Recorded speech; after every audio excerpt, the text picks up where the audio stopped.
Hello and welcome to another Streamteam writing class. I am very excited to be here with my lovely guests. First off, allow me to bring on the resident Stardust fan.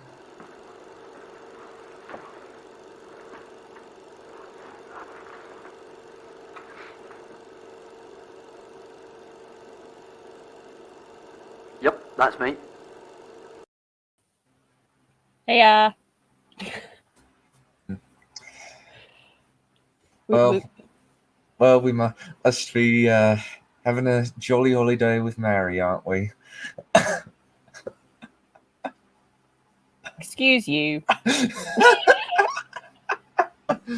Well, it's a jolly holiday with Mary. Excuse me while I just go and go fall off a cliff and die, where I will be happy finally. Just cringe. Yeah. Yes, I am very much in the mode of cringe. Thank you, Dan. You're a true welcome. expert in this. You're welcome. Alrighty. Well, murdered. Balerion just wants to murder me. Lovely. Well, speaking of him, anything new there? Destroy his screaming soul. It's like he's a possessed demon in the back room, just wanting to come on and just burn me alive. I told you this place was hell, guys. Like, you know. Okay, it's a special. It's a kind of hell that you laugh at frequently. You know, that's what hysteria is. You know, the laughter at absolute hell. That works. Well, let's bring on Count Balerion, shall we?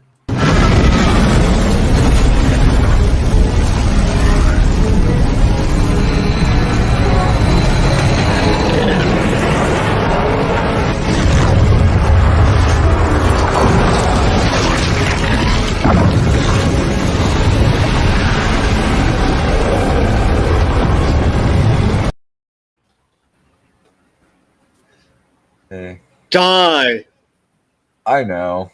I will eventually. Die! Oh, good, I can hear you. That means my internet didn't go out. For half a second, I was worried. But anyway, die! Die! Die! Die! Pardon me. Oh. Cool. And we do have another guest, and I actually have a perfect clip for him. Here's Aspiring Writer. Beginning, middle, end. Facts, details, condense, plot, tell it. Hello. I don't know what's happening with Balerion, but he seems to be having an even worse time than I. Kill them all dead. Well, Dad?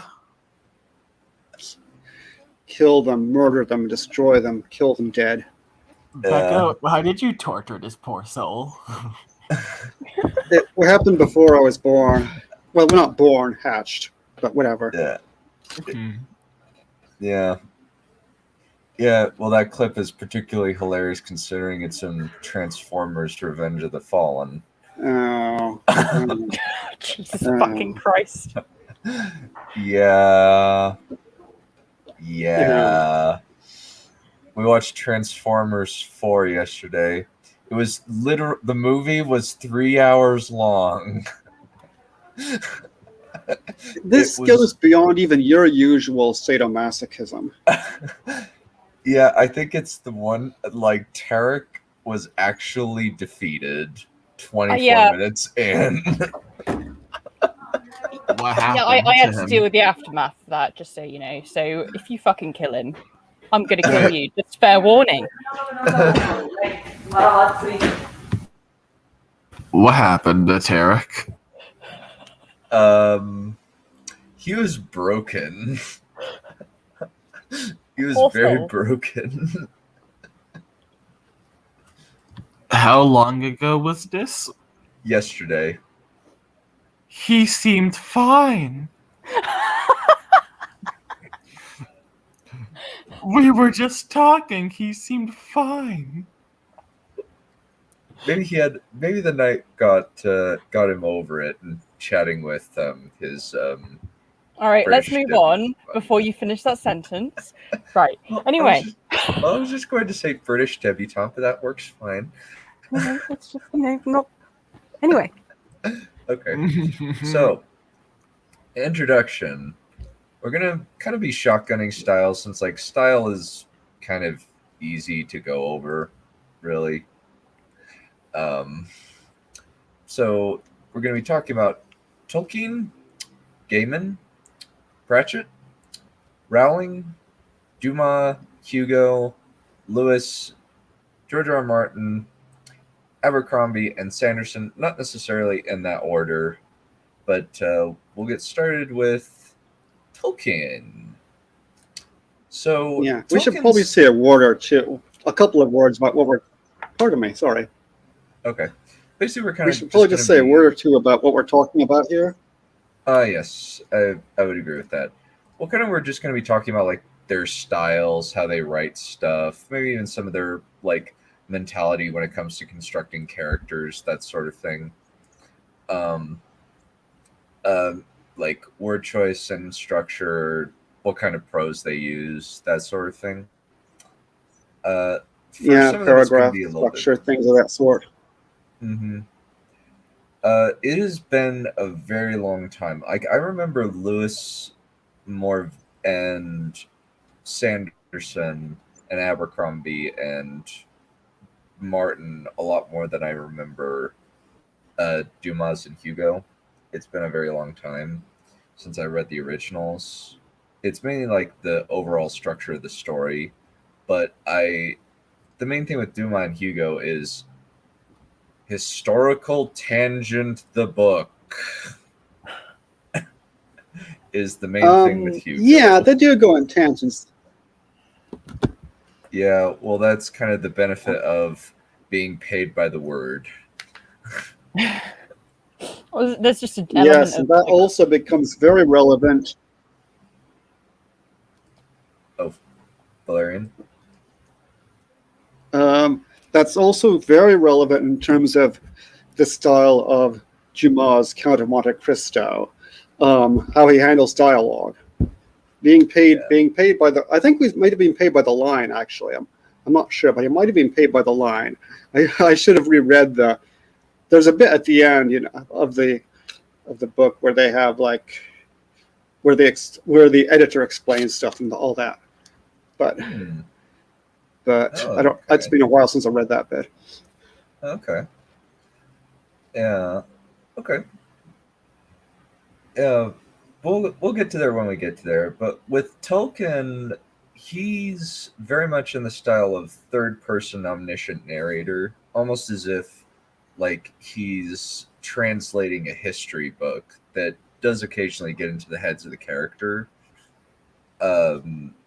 And there's kind of a shift in his style from The Hobbit, little bit of the Fellowship of the Ring, and then once kind of the adventure takes over, kind of the more mythic style takes over. Like especially when they get to Bree, the very mythic, epic style that Tolkien uses, kind of in the vein of Beowulf or something like that, takes over. Yeah. I think, let's see, I was thinking the other night of like maybe 4 or 5 styles. Those two are like the major ones. There's the colloquial Hobbit style. Then there's the formal style that you mentioned, which becomes more prominent later. There's the so-called scholarly style. You wouldn't. It's not like scholarly styles today, though. It's like in the appendices and things like that. And there's a little bit of the orc style, which is not quite so prominent, but it's like it's supposed to sound very slangy. Down, and down, Grill. Goblin Town. And sometimes people call each other you dong or something. So that's about as vulgar as it gets in Tolkien. I'll And in the I'll stick you, you dunghill rat. yeah, and in the high style, there are different types of sentences. There's a very short one, and there are periodic sentences occasionally come up too. And kind of you generally will describe it in very straightforward fashion, and it'll go on like a lot of like descriptions of what it looks like and how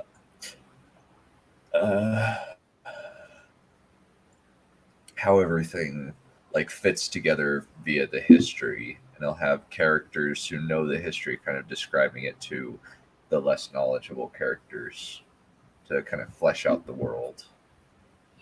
Yeah, you always know what the plant life is like in the area. Mm-hmm. I think that kind of the best description, like Lord of the Rings, is very much about the world of Middle Earth.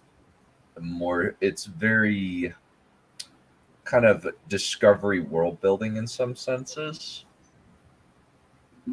because like it seems like he's kind of continuously adding to Middle Earth, utilizing his notes.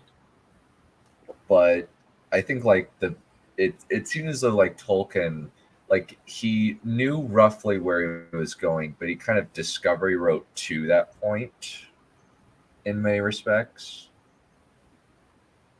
Yeah, actually, we actually have his earlier drafts of Lord of the Rings in the History of Middle Earth series, and it's Really? yeah, and it's been a while since I read any of that stuff. But the first book was really almost totally discovery written. The later books, he knew what he had a clear idea what he was doing. But the first, when he started out, he had no clear idea what he was going to do. So he was just discovery writing the whole time. I mean, of course, he had the background, the mythic background of the Silmarillion, so we had that. But I mean, even that was in flux a lot. But Yeah. we didn't know Frodo's original name was Bingo. Mm. And he puts on the ring and he plays little pranks on people. Huh. So it's not. And then afterwards, he figured it out, and then he had to go back and rewrite all that stuff. Yeah, in my Tolkien class, I believe that my teacher said that there was a quote from Tolkien: "I'm at the top of Weathertop. I'm at the summit of Weathertop, and I don't fully know where to go." I think is a quote that kind of is stuck in my mind, and for whatever reason. Yeah. So there was a fair bit of discovery writing, but then of course he went back, and then by then he knew what he was heading for. Yeah. And honestly, it's kind of funny that the publisher said, "Split the thing into 3 novels. We can't do this giant tome." And then came along Sanderson, whose books are about as long as the 3 books combined. Yeah. Yeah. It's a little bit of a tangent, but it always reminds me a little bit of the period in time where like Hollywood would only do like 90-minute films when they'd previously had like Gone with the Wind and stuff like that. And then we've gradually got into a point where movies are getting longer and longer again. You know. Yeah. It's like a weird thing that we have this era. Yeah. Yeah. Mm-hmm. Any other thoughts on Tolkien's writing style? I guess like a lot of his characters are. I actually watched a video by the Tolkien Geek. His style is basically like a lot of focus would be put on the bad guys and fleshing them out, but Tolkien is working to make his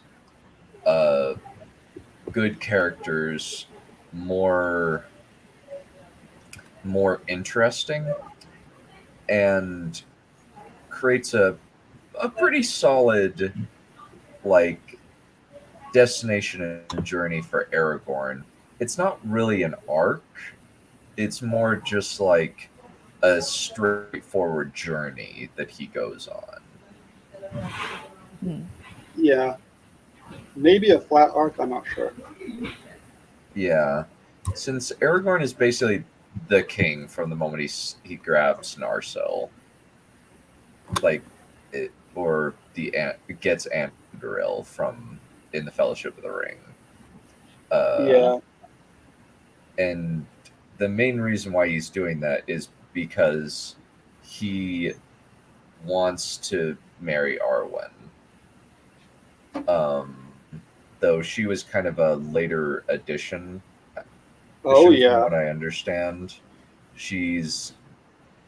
I think that like if this were written, I think that part of the problem is like Tolkien was writing with a typewriter rather than a computer.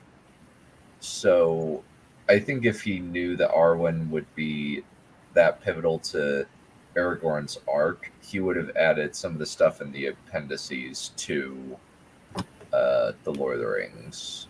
Probably. Yeah, I think it must have been kind of at the last minute. So in terms of sentences,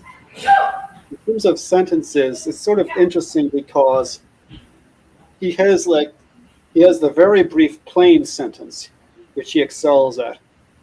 Ye drove them. What's the other one I was thinking of? Horns, horns, horns. Rohan had come at last. Like you should deliver a punch. But then he also has these somewhat more complicated sentences. Like Faramir will talk in kind of brief periodic sentences. Like, I love only that which they defend, the city of the men of Numenor, and I would have her love for her memory, her ancientry, her beauty, and her present wisdom, not feared, save as men may fear the dignity of a man, old and wise. So he's got sentences like that in there too. When he needs them, he can pull out those sentences. Mm-hmm. Well, when it comes to Tolkien, I've only read The Hobbit. I've read like half of Fellowship of the Ring, but far too young to kind of be able to appreciate it, and I never got back to it because it wasn't a copy of mine, and I still don't have a copy, so I'll get it eventually. But my main sort of thing that might be relevant later as well is that because it's like the origin of modern fantasy, you're still kind of in fairy tale mode, particularly with The Hobbit, and you've got that lovely kind of we're on an adventure and it's dangerous but it's whimsical kind of thing, and we have a couple of authors that are quite good at that later on, so I thought I'd drop that in. With the Hobbit, he's willing to kind of jump outside of the current thing and kind of explain, okay, this is what the goblins have been doing very briefly before the Battle of the Five Armies, and then just kind of brings them in. Since he's been focusing on Thorin's conflict with the men of Laketown and the elves for the past couple or so chapters. Yeah, in The Hobbit he does that a lot more. He'll interject as the narrator a lot more. A bit more like Lewis in that sense, whereas in Lord of the Rings he doesn't do that very much. No. And we also mentioned briefly the whole colloquial style versus the Hobbit style versus the more formal style. The Hobbits are less terse, and their sentences are looser.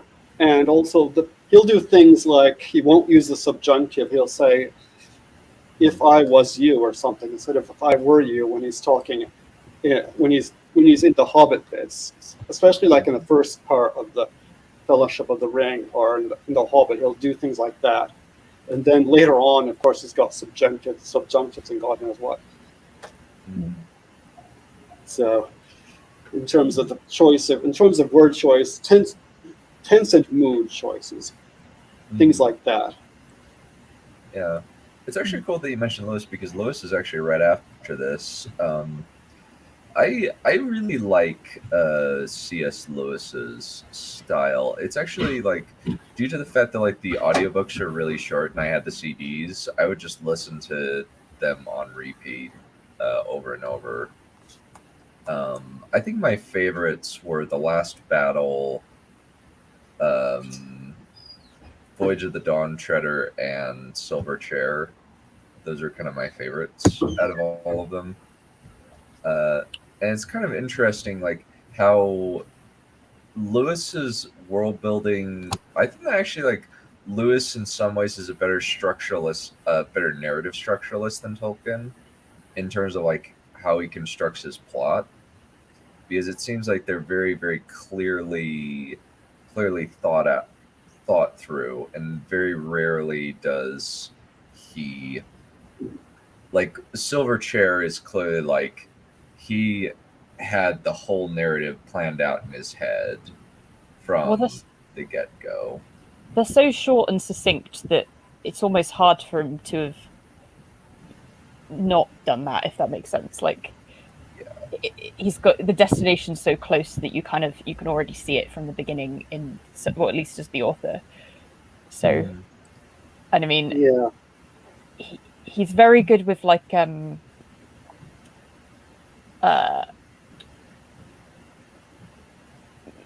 having very distinct narrative elements that sort of kind of define each story, and they kind of pull everything together. You know, I mean, Lion, the Witch, and Wardrobe is a pretty good example of that, by the virtue of the fact that the three things in the title are, you know, the pillars of the story. But yeah, he's very like we were saying with The Hobbit, it's he's telling a story that is you know, there's danger and stuff for them going on, but it's very lighthearted, and though you're fearing for the characters, it's like you're being told a nice, gentle story, and there's only just enough fear for it to be exciting. And I think it's more so with Lewis, especially because the main characters are children, and so they're very gentle, you know. And I think then you've got the interjections of the narrator's opinion, and it really is the fairy tale style. It's the whimsical, you know. And it's slightly different to his other works like Mere Christianity and Screwtape Letters. Of those, the only thing that I've read is the Screwtape Letters, where the Screwtape Letters are really interesting because it's basically just two demons writing to each other, and old Scratch is sending messages to Screwtape, who's trying to corrupt this man. And it's kind of the idea of like this guy's failing. This demon is failing to tempt this man, and Scratch is instructing Screwtape how to. No, it's Screwtape is instructing Wormwood. My apologies. Yes. And he ultimately like tempts him initially with pride eventually, but after a while, he accidentally reveals himself to the man and fails in his quest to corrupt the man, kind of showing Lewis's like hope in like the redemption of man, and the as well as kind of reflecting of Tolkien's method of like the eucatastrophe, or the happy end, the surprise happy ending, like in the case of the Ring, it's Gollum falling into Mount Doom. Yeah, I was checking just now the longest, what I think is the longest of my Lewis books, and it's a whopping 382 pages, and that's like, his books are not that long by modern standards. but contemporary standards. The things to keep in mind with Lewis, a couple of things to keep in mind with Lewis. Firstly, is that he's a very widely read. His degree was in English literature, but he's also read all the classics. He was given like the old classical education, so he has that. So he's got all this stuff going on in his head. At the same time, he tends towards a certain clarity of style.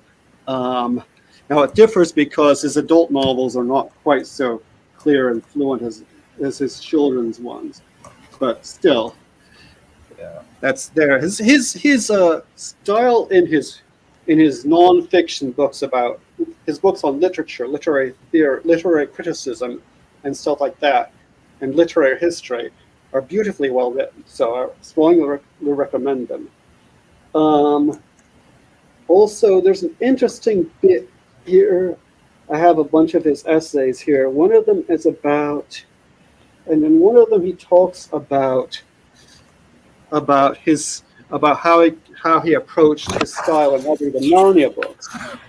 And here's where he said, because the Narnia books started out as images in his head. He had a bunch of images in his head and he wanted to write a story about them. So he tells us, as these images sorted themselves into events, i.e. became a story, they seem to demand no love interest and no close psychology. But the form which excludes these things is the fairy tale. And the moment I thought of that, I fell in love with the form itself. Its brevity, its severe restraints on description, its flexible traditionalism, its inflexible hostility to all analysis, digression, reflections, and gas. And ... Its very limitations of vocabulary became an attraction, as the hardness of the stone pleases a sculptor, or the difficulty of the sonnet delights the sonneteer. Oh, sorry, that last sentence is an example of another thing he's very good at, which is drawing analogies. He's constantly drawing analogies between things. And this happens all the time in his nonfiction, but it also happens sometimes in his fiction, where he'll say in the Narnia books, "Have you seen blah blah blah blah blah blah blah blah?" It was like that. He's describing like when he's describing the animals coming out of the earth. I can't remember what he compares it to, like bubbles or something. I can't remember. But anyway, so Or maybe like children climbing, maybe like moles coming out of a garden or something like that. I know. I know exactly what you're talking about. He uses a lot of and kind of like uses the characters interjecting at points, almost as if they told him themselves the story, and he's just relaying that story as it happened. Yeah, there's a good example of that in the Dawn Treader, where there's something that happens, when they go to the end of the world, right? And there's something, I think it was some music or something that was that they were listening to, and I'm going by memory there. And Edmund and Eustace would never talk about it, and Lucy would only say, "It would break your heart." Why? I asked. Was it so sad? Sad? No, said Lucy. So he likes to put himself into all his books. He's always breaking the rule. Don't say I in nonfiction. He's always breaking that rule. Well, good. It really it does lend into that they like a parent telling a child story. It's got a really kind of personal level to it, and I mean it means that they're actually really nice to read out to people, because it's like you can kind of act it a bit and and you can put yourself into it as a person reading it out a little bit more, because Lewis has also done so in the way that he's written it, and it's, I don't know, he's just sweet and nice. Yeah. Wait. And he comments on things all the time too. Like there was a boy called Eustace Clarence Scrubb, and he almost deserved it. My favorite one is I mean, Silverchair's my favorite, but like the beginning of Silverchair, and he just like goes, "You know what? I'm just going to tell you what I think of the school system." And it's just like That's Yeah, some he's- church. That's some church, yo. Laying it down. and it's in a wonderful way that makes it like I'm on these kids' side. This is a horrible school for them. They have a horrible time, and this is why they deserve to have a great adventure. And it's in that kind of tone, but it's just quite amusing, particularly from like a completely different time period. Now looking back at it, it's like I love it. I don't know. And it's Yeah. kind of interesting to kind of look at, like, I've read a couple of, like, the only like word that I can come up with is isekai, because that kind of succinctly sums up the idea of going into another world, like Alice in Wonderland, Lewis, Yeah. Adventurers Wanted. It's kind of interesting, like, considering this comment from Space Junk. Nobody ever does. It's very much an escapist story. You never get stories where the protagonists are transported into a world of moral grayness or anything that is beyond a happy adventure. I guess part of that is the audience who reads them, but it's interesting. Well, there's charm. But to be fair, when you get like ones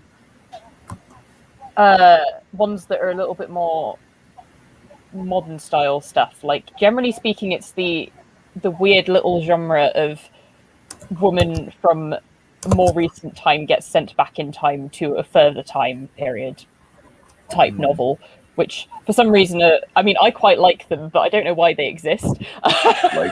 like Outlander. Yeah, Outlander. But there's like the middle book of the Discovery of Witches books is one of those as well, and that was quite fun. She goes to Tudor England. Stuff like that. They tend to be quite, because the point is that it's the gritty history point. You know, they're actually going to. It actually is quite like dangerous and gritty, but when it's like a fantasy world, it's not, which is quite interesting. I'd like to see that actually. That could be an interesting sort of. Yeah, I'm considering writing a book in which like people are transported to a fantasy world, but it's like a song. It's got the possibility of them dying, like the Song of Ice and Fire. You do like the grimdark stuff, but I was going to ask something. Sorry. Oh, go for it. No worries.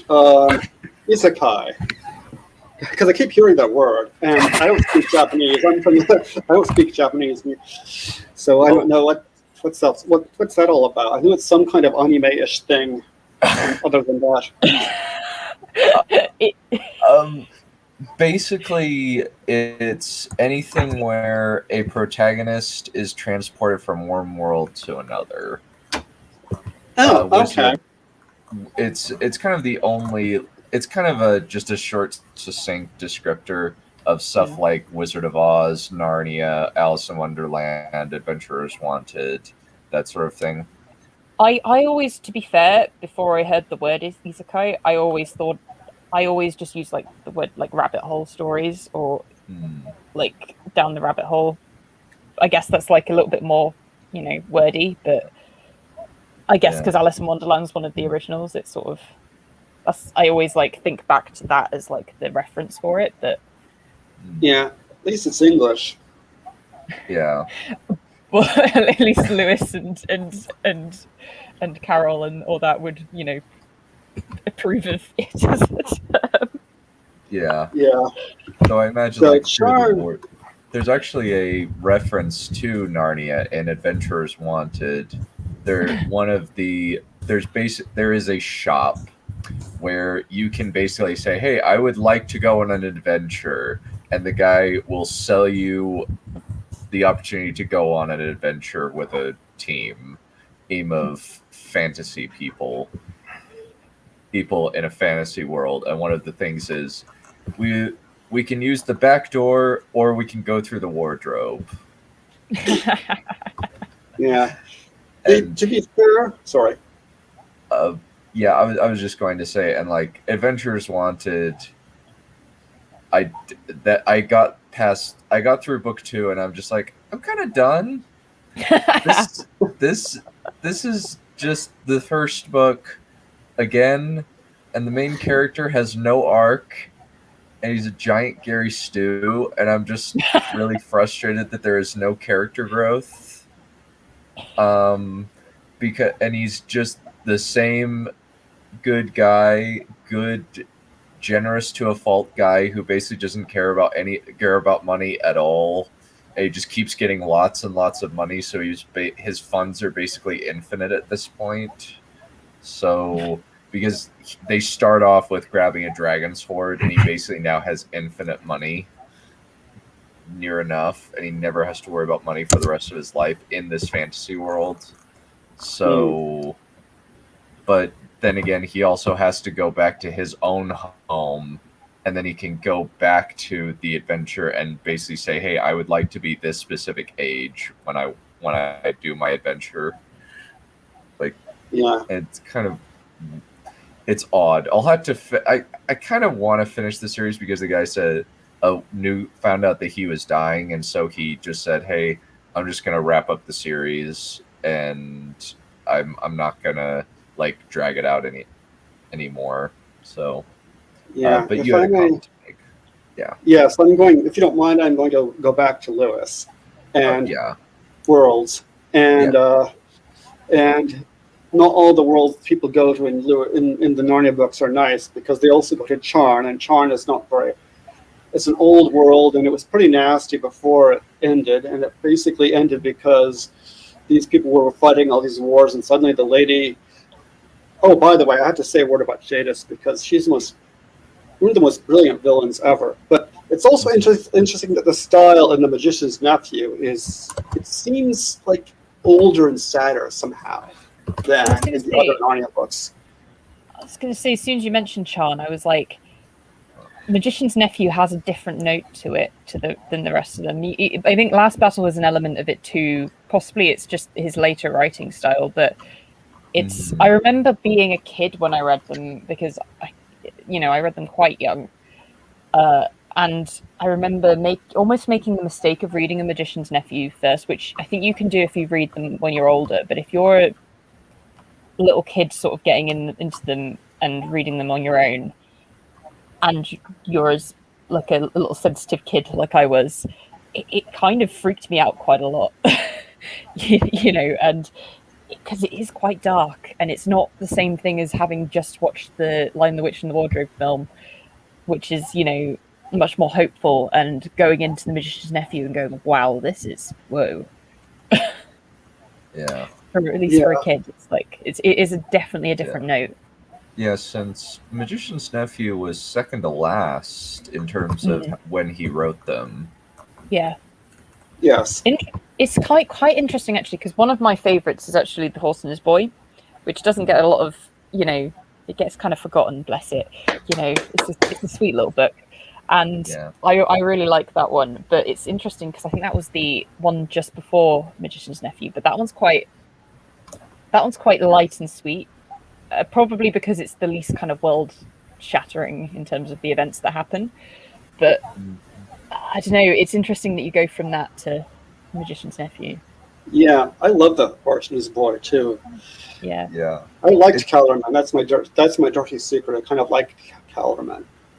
Yeah, Kellerman has some interesting world building in terms of the hierarchical structure, and Tashbond is definitely a very different city from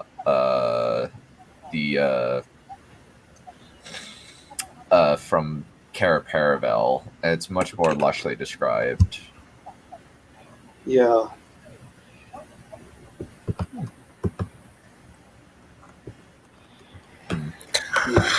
So there are a variety of styles, but not such a great variety within each book. So there's quite a variety of a difference between the style of the books. These adult novels are quite more mature style than the other ones. They have more in terms of character development and things like that. they aim to be novels, and the Narnia books don't really aim to be novels in the same sense. And the Hideous Strength, Paralandra, and Out of the Silent Planet, the Space Trilogy, those all more directed at adults, and they refer more directly to adult things, including like people trying to genocide the inhabitants of planets and stuff like that. So it gets more interesting. Also, the other thing to mention is that, but even in those, he likes to interject himself. He always likes to put himself in his stories. So that's an area where he's a bit different from some of these other people. White Dragon being a C.S. Lewis one amateur, D&D are the bestest ever. Well, see, White, that would have been more convincing if you'd spelled amateur wrong. Well, he didn't spell bestest right either. I know, but it's like it's just not quite meany enough. Sorry, White. Wait, he did spell amateur right, I think. Right. No, that's the point. You should have spelled it wrong. Oh. It should have been amateur with a amateur, Tour. Sentence length. It kind of Lewis does. Like, I can't remember a lot of specific sentences from Lewis. I kind of like remember like a lot of it's kind of like Narnia is no more, or they were killing the horses. A lot of specifics from the last battle. Here's a random bit that I just... Oh, go for it. Sorry. Yeah, I just found a random sentence which is a complete and utter contrast from the Narnia books. The voluble self protested wildly, swiftly, like the propeller of a ship racing when it is out of the water. It's still brief, but but you couldn't see anything like that in the Narnia books. He's always going more explicitly into the philosophy and theology and stuff like that. So it gets a lot denser. Yeah. Sentence length. I think he generally is kind of a medium style. Oh, here's a longer one, but it's beautiful, naked, shameless, young. She was obviously a goddess. But then the face so calm it escaped insipidity by the very concentration of its mildness. The face that was like the sudden coldness and stillness of a church when we enter it from a hot street. That made her a Madonna. He's talking about the first lady he meets on Venus. She's pure and incorrupted. So that's kind of a contrast from the style in the Narnia books. It's also a contrast to the style of Martin. Yes, Martin is like the antipodes in terms of style in some respects. Well, in some respects, yes, and some no. We're not talking about him now, though. Yeah. But he never interjects himself into the story. Yeah, it kind of like Sanderson. It's kind of Lewis and Tolkien are kind of the style that they use is kind of a dead style, because I think that kind of the point of authors nowadays is to just put the reader in the world and never ever interject anything. Like, they want to kind of completely immerse the reader and just keep the reader going on the story path until the end. I still... Which is interesting, because it means that when you do interject or you do kind of insert the author just a little bit, it becomes as if you're trying to do a sort of quirky fairy tale thing, which is where people like Neil Gaiman come in and Pratchett and all that lot. But other things too, but it's quite interesting that back then that was the norm, and now it's more of like you're heralding oldie-woldiness basically when you use it now. Yeah, I interject sometimes, but usually to include an ironic commentary. So I'll occasionally have these little ironic comments, but so even with those, sometimes I'm referring to the point of view of the character, because sometimes it makes it more amusing. Like, when were they ever going to have lunch? How long do I have to listen to this jawing?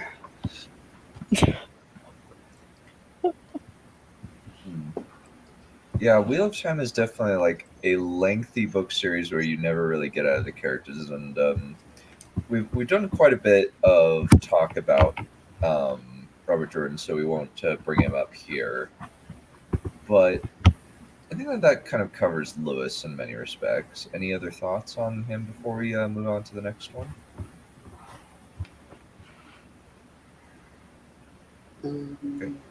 Not really. Alrighty. So the next one is, I kind of combined these two mostly because I found this neat author prose picture of Gaiman and Pratchett. Since like I just put kind of their joint work in the middle and their standalone, their individual works on either side. Out of Neil Gaiman's various books, I've only read Stardust and Good Omens. All right. And with Pratchett, I've read the first 3 Tiffany A. King books and the first 2 Discworld books. I have never read specific books by Pratchett, but I've come across bits and bobs over the years. My nan was a super fan, so I couldn't really avoid him. It wasn't out of avoidance that I haven't read him. It's more that it's just one of the people on the list, and he's certainly nearly quite up there considering how much I love Neil Gaiman stuff, and he's so very influenced by Pratchett. So partly because of Good Omens, but of Neil Gaiman stuff, I've read Stardust, and I have read Anansi Boys, which is the kind of smaller scale prequel to American Gods, which that's quite a weird one. I might invoke that one at some point because it's a bit of a strange story. But yeah, Neil Gaiman is but apart from that, he's done a lot of he wrote for Doctor Who bits and bobs and stuff like that. So I've come across like little snippets of his work in like random places that you wouldn't expect and stuff like that. So he's an interesting writer because he's got, in some ways, quite a modern style, and in other ways a very quite an old feel. Yeah. With Stardust is kind of like R-rated whimsical fairy tale is how I would describe Stardust. It is. In some ways, it's almost going back to the roots of fairy tale in that way, but it does it by expanding so much because it's much longer than a normal fairy tale back from like a Grimm thing. It's got so much more content. So in that way, it's more modern, and with all of the stuff that happens, it's a lot more wacky. But in terms of the tone and the style, it's got the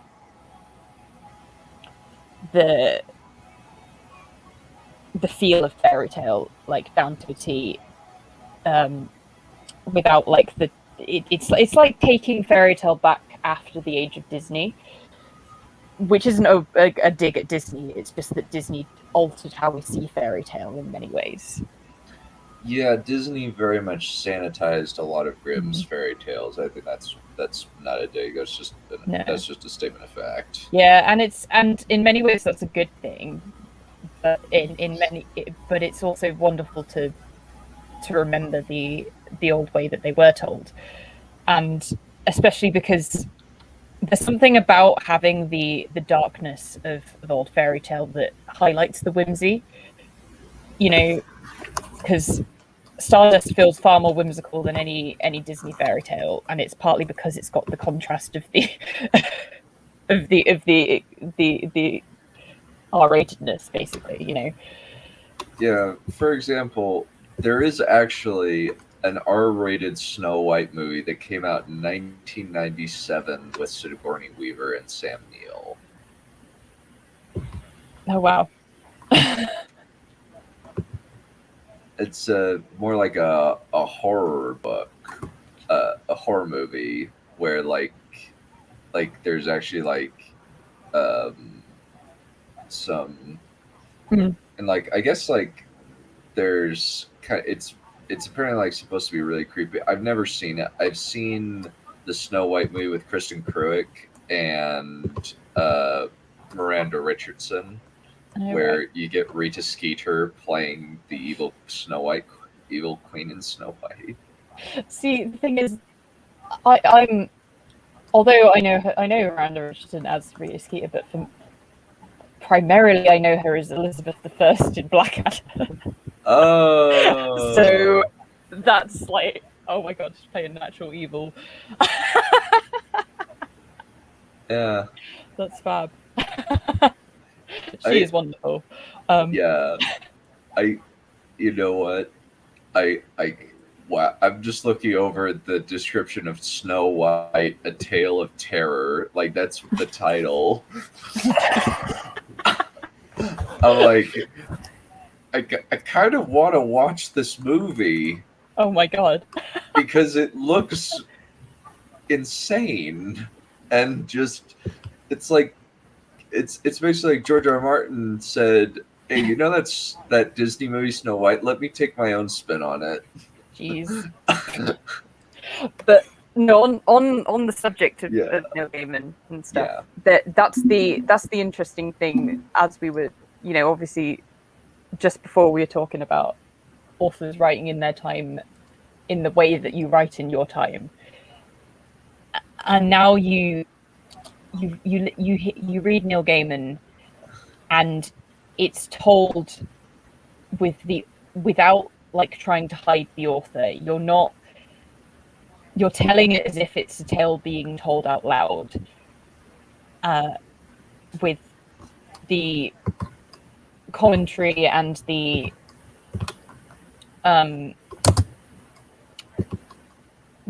distance from the story that you get from something like Narnia, but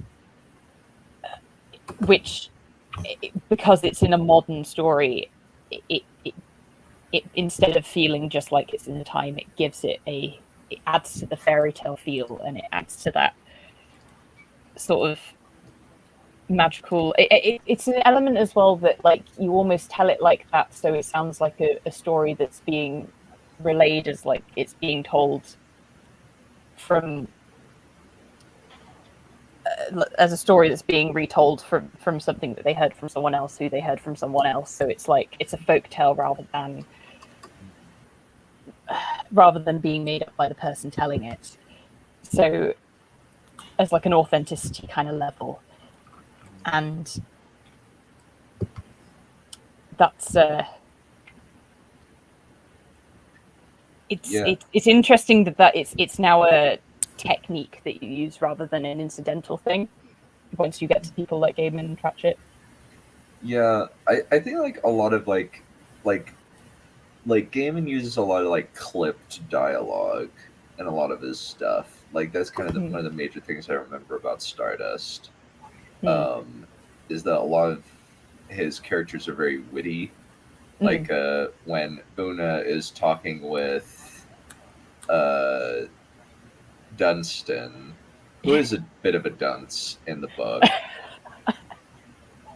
as opposed to Agravain from Merlin in the movie,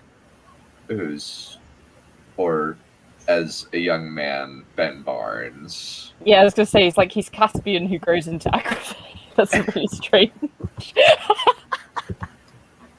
Or the head ghost from the Eddie Murphy Haunted Mansion movie. Okay, that's a little bit more of a reference. Anyway.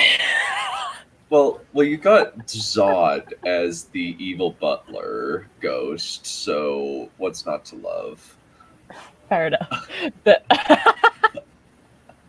But like, Yeah, I mean, I love like because I've just been listening to the audiobook of Stardust and just the first little bit, and there's parts where he'll jump to the perspective of the girl who Dunstan marries her mother, and like the conversation that they have when Dunstan leaves, and then he manages to jump between perspectives without seeming like he's confused. It's just that he is the narrator, and the narrator knows where to go, and it's very neatly we jump between what we need to know, because that's what the fairy tale requires, and you get to meet these one note little strange quirky characters that have little I mean, he's fabulous at dialogue. I mean, an interesting thing, this might give a little bit of insight on Gaiman outside of like the more fairy tale-ish thing when it comes, because in Anansi Boys, the main character is called Fat Charlie. Now, there is a little description at the beginning in which Gaiman goes off on a little bit of a tangent in the way that Gaiman does, in which it's not actually a tangent because he's deliberately doing this as a characterization thing, where he talks about how Fat Charlie is not actually fat. Though when he was a child, he was fat. And so everyone called him Fat Charlie, and nobody ever stopped. And now he's an adult who is not fat, and everyone he meets just ends up calling him that. And and it's really strange aspect to the character that and he never refers to him as Charlie throughout the entire book. It is always Fat Charlie did this. And you almost forget it eventually because you're just so used to that being what the character's called. But particularly because it's even more strange that his brother's called Spider. That's interesting. So this is set in modern day, by the way. But I assumed so, since Fat Charlie sounds like a very modern colloquialism. Yeah, it's a weird book. It's very good though. I recommend it. But So, Balerion had a question. What kind of sentence and paragraph structure? I'm actually kind of the worst person to ask sentence and paragraph structure because I exclusively read audiobooks when I'm consuming a book for the first time. It's only when I'm looking for specific references within the book to like lines of dialogue or something that I'll use the book. And some of the books that I have audiobooks for, I don't have the physical copy. I just have the audiobook and that's it. I can't exactly sit there and explain like the specific types of sentences necessarily, but like he tells stories conversationally, but not in a tangenty sense, but in a sense that he's very controlled with what he's doing, and he's very deliberate with which tangents he's going on. But it is a story that's told that is meant to be read out. I originally read Stardust as a book, but I'm now listening to it as an audiobook, and I'm realizing this book was written to be read out. Like, it is a story that is spoken to you because it's got that style of very relaxed speaking. And probably Anansi Boys would be quite similar in that same way. The interesting thing with that is that it's not, because it's not a fairy tale. It's got less of like the succinctness of a fairy tale because it's based on like gods and mythology. So it's a little bit more meandering in the same way that a myth is. But it's a bit strange because it's modern day, and there's a lot of like that's an element of Gaiman as well. He has a thing about like location. He's very aware of the fact that he's British, and he's very specific with the elements of the Britishness that he talks about in his novels, particularly the more modern ones. But there's an element of it in Stardust, in that like it's England versus Stormhold, you know, in terms of like the world that he's talking about. And in the same way, Anansi Boys is actually like half set in Britain, half set in America, because of the origins of the character. And he's very, and that's a little bit of a reflection on the fact that he actually lives in America. And he's very setting based in the ways that he tells stories. Yeah, Good Omens is a very good reflection of this, where I see more of Pratchett in Good Omens than Gaiman in some ways personally, other than the incredible Britishness. Because there's a lot of like colloquial like British terms like the Crowley and Aziraphale are like, these two are clearly British. Like they've gone super native. I've not actually read the book, to my shame, yet. It's up there that I've got to get to it. But I have, you know, I love the show very, very much. It's amazing. And I think in terms of the fact that it's real world based, because of, you know, again, I haven't got that much experience with Pratchett, but from what I do have, he is very like otherworld based. You know, he is a lot more like whimsy, you know, out of nowhere stuff. It's very, very wacky and off the walls. Whereas Neil Gaiman's wacky, but he's based in some level of reality. Stardust is the most out of reality one in many ways, but it's also in some ways the least weird, because it's got the fairy tale base.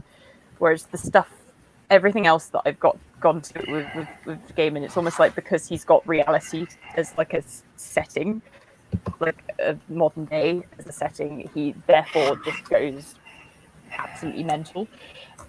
Yeah, and just like has a main character called Fat Charlie.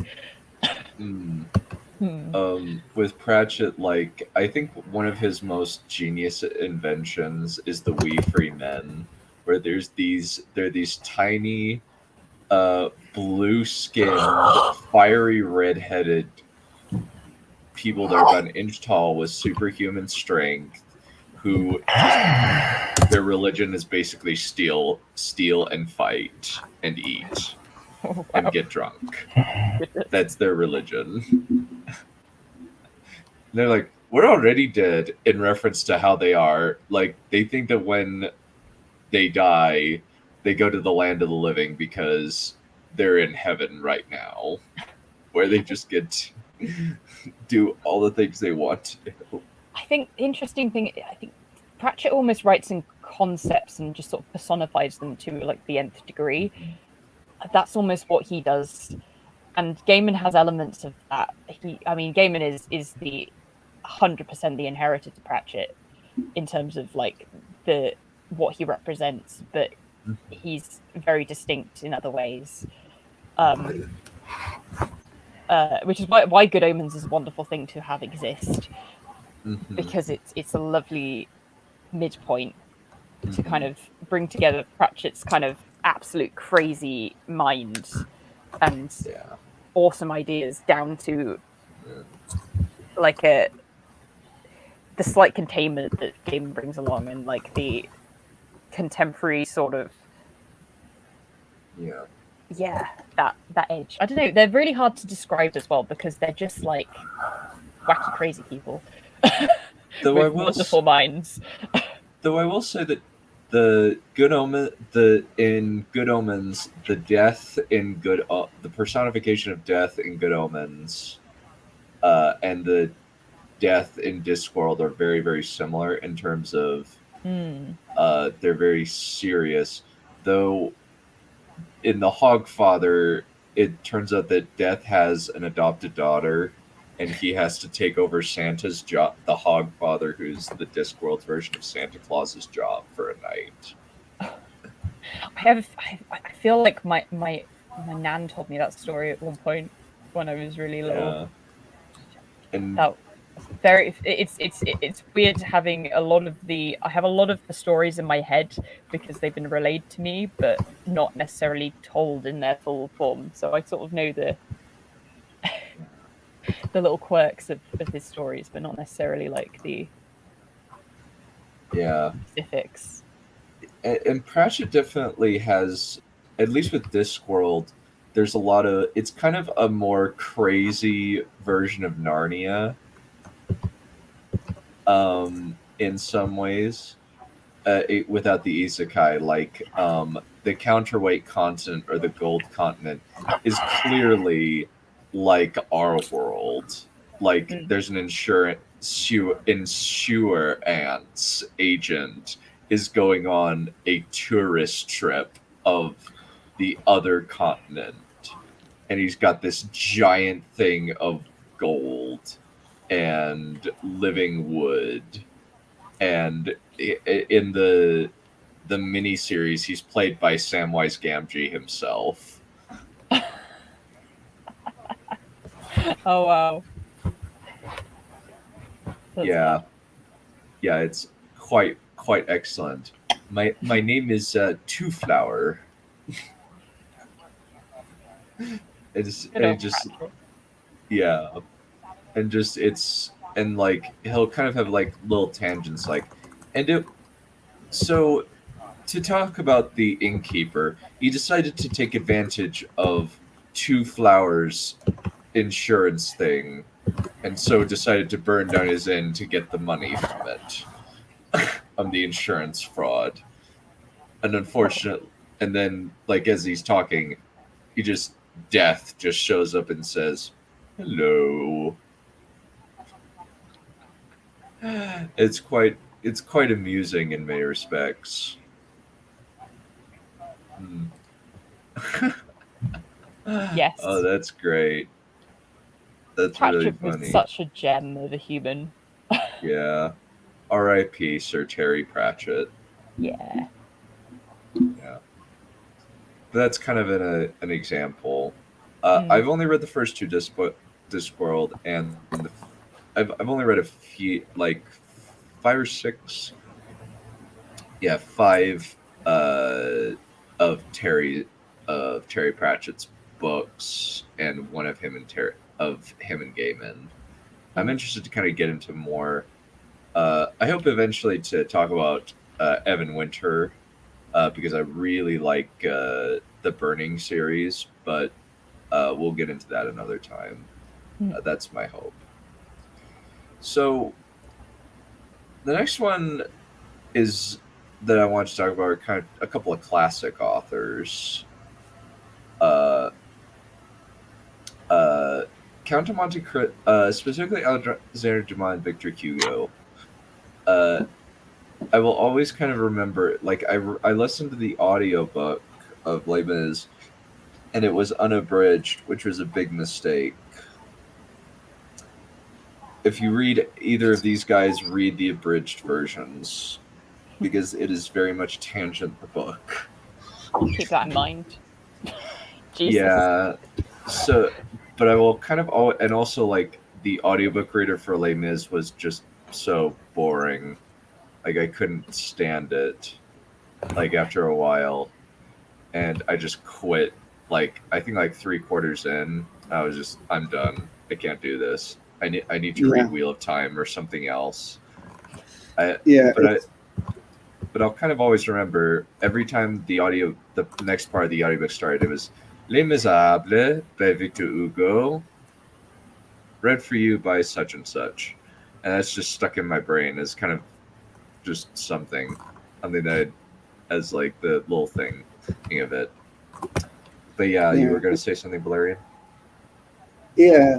It's been a long time since I read Victor Hugo in the original language, so I'll let you talk about him. In terms of Dumas, I have Count of Monte Cristo in the original right here. But in terms of the Three Musketeers, I saw a cartoon version of it on the Banana Split show. The Banana Split. Yeah, you remember them? These stupid giant dog costumes. Na na na na na na na. And they had like these cartoons of the Three Musketeers and interspersed in it. Is it NBC? I don't remember what the channel was. I saw it in Ireland, so I don't know what the channel was. The Banana Splits cartoon. Well, they weren't cartoon, but there were cartoons of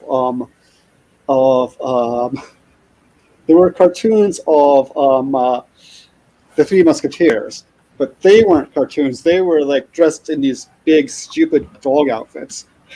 Is this what you're referring to? What the hell? I think it must be those guys. Yeah, I think it's those guys. I don't remember them very well, but I think they weren't in color though in those days. And yeah, this looks kind of like them. It's been a long time since I saw it. I do remember people wearing hats a lot and swords and things like that. But it wasn't black and white in those days. It was all black and white in those days. There were actually a lot of these various classics, like Robin Hood.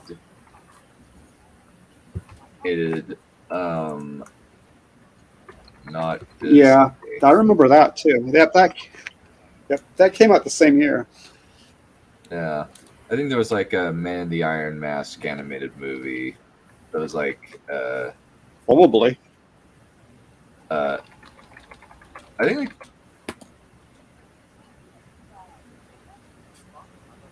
yeah, it's like something like this is what I'm thinking. Oh, this is kind of like I think this is kind of what I'm thinking of. Or it's kind of, oh wow, it's 1985. That's crazy. Oh, yeah, that's yeah. Yeah, I guess like that's what I'm thinking of. But they're definitely from a different time. That like Lewis is very succinct, and Tolkien kind of goes will go on like specific detailed descriptions. In Les Mis, he'll go into a lengthy description of the final battle between Napoleon and the British Empire, just to set up a slight plot point, and like exhaustively describes the details of the battle, and also like just various other like, oh, and this was this character's history. Here's how he functions into the story now, in between.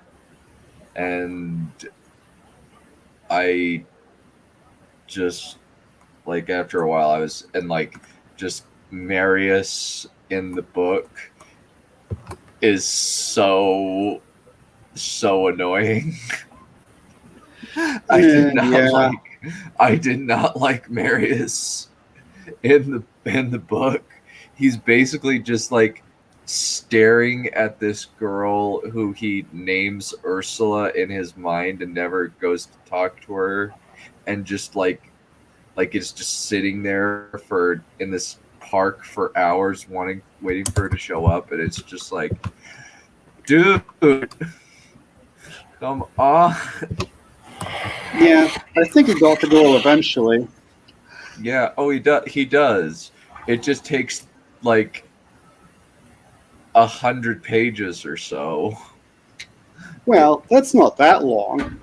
Okay, we'll go with I'll be generous and go with 50.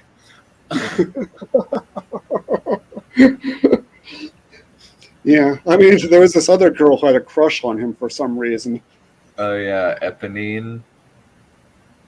The girl who's kind of plebeian. Yeah, Eponine. the daughter of Thénardier, who functions into the story in terms of he's Cosette's like the plot point that's set up by the lengthy description of Napoleon's defeat is Marius's dad was saved by Thénardier, or at least Thénardier makes him think that he saved him, sort of. And so it's kind of just a lengthy setup for a single plot point that it doesn't even function to the end of the story. And he just goes long history tangents within the narrative, and then he'll just go right back to the same spot in the story where he left off, and it's just like, I didn't really need to know that to understand what's going on. You could have cut that, but then again, this is in the time of period where you're paid by the word as opposed to like paid by sales. Yeah, I will say one thing about Hugo, which is that, like all these French authors, he can be very witty. There's a bit in Le Roi s'amuse, the king amuses himself, where the king has kidnapped this girl who is the daughter of one of his court jester, and he tries to proposition her, and she says, "But aren't you married?" And he says, "But my wife isn't my mistress, ma foi." So they're saying things like that. Oh, I have to mention one French thing that's a short tangent, where 18th century novel, a chap finds another chap, and who's having dinner with his wife, and he says, not his wife, his mistress. My mistress, okay, but my dinner, that's too much, monsieur. Yeah. So they're always saying stuff like that. I just had to mention that one. Sorry. Yeah. Yeah, with Count of Monte Cristo, I remember at least it's a lot more succinct. It could possibly be like the edition I read. It has been a long time. It's been a long time since I've read them. But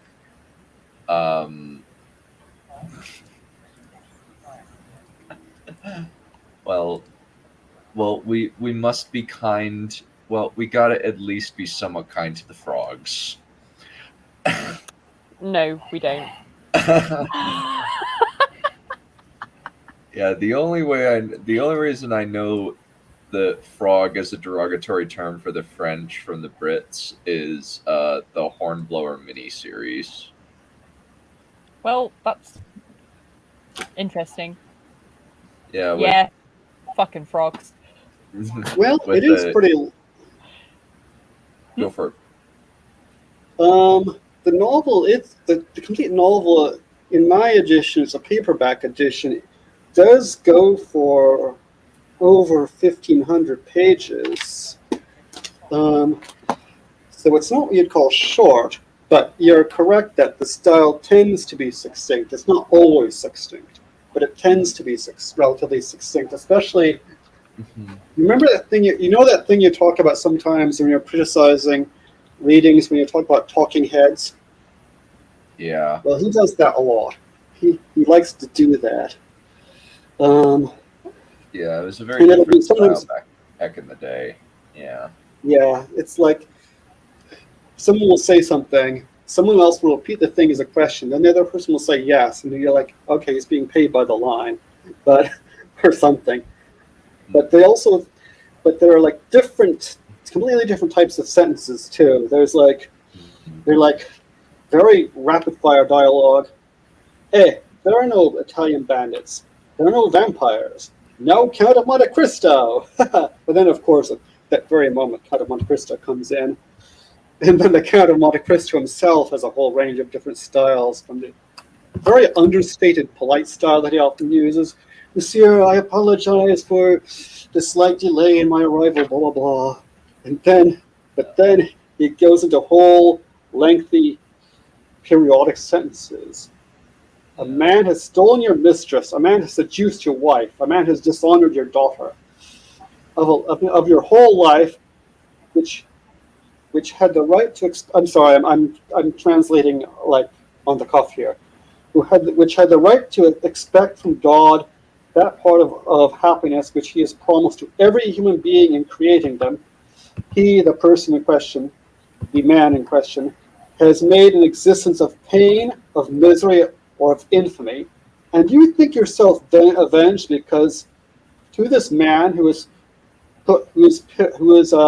given you a delirium of spirit and despair in your heart, you've given a blow of the sword in. Pardon me a second. I'll be right there. In blah blah blah and so on. But you get the idea. He can do very long periodic sentences too, where he's plainly going to a climax. I'm sorry, I have to go for a few minutes. Okay. So maybe go back to Victor Hugo for a bit, or talk about Three Musketeers. Yeah. So with Count of Monte Cristo is very elongated. A lot of Alexander Dumas' pacing is he goes.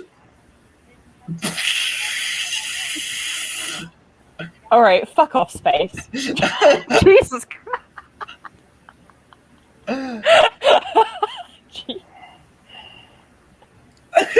What's your fucking checkmate? I'm the one with the wrench that can stop you from swearing in your comments. Remember, he's got the power here, Space. Yeah.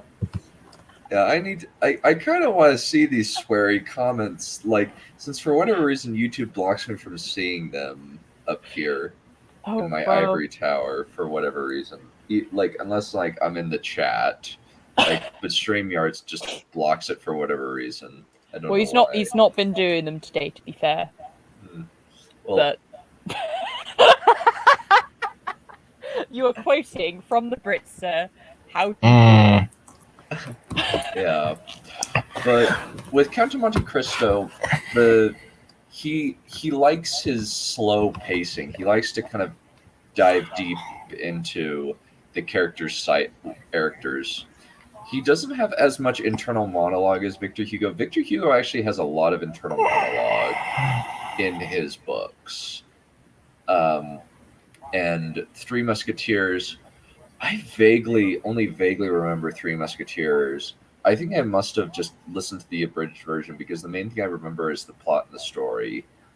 In terms of like this, in like the various adventures that happen with the Three Musketeers, and it kind of is like Cardinal Richelieu is actually not a bad guy. Like, not, at least like not as bad as say Milady de Winter or kind of Buckingham. But it's kind of they're very interesting to kind of compare and contrast because Hugo's more of a tragedy writer and Alexandre Dumas is a thriller / adventure / action writer. And the Count of Monte Cristo is very psychological in terms of the Count is just utterly screwing around with the people who wronged him, just absolutely just messing with their brains.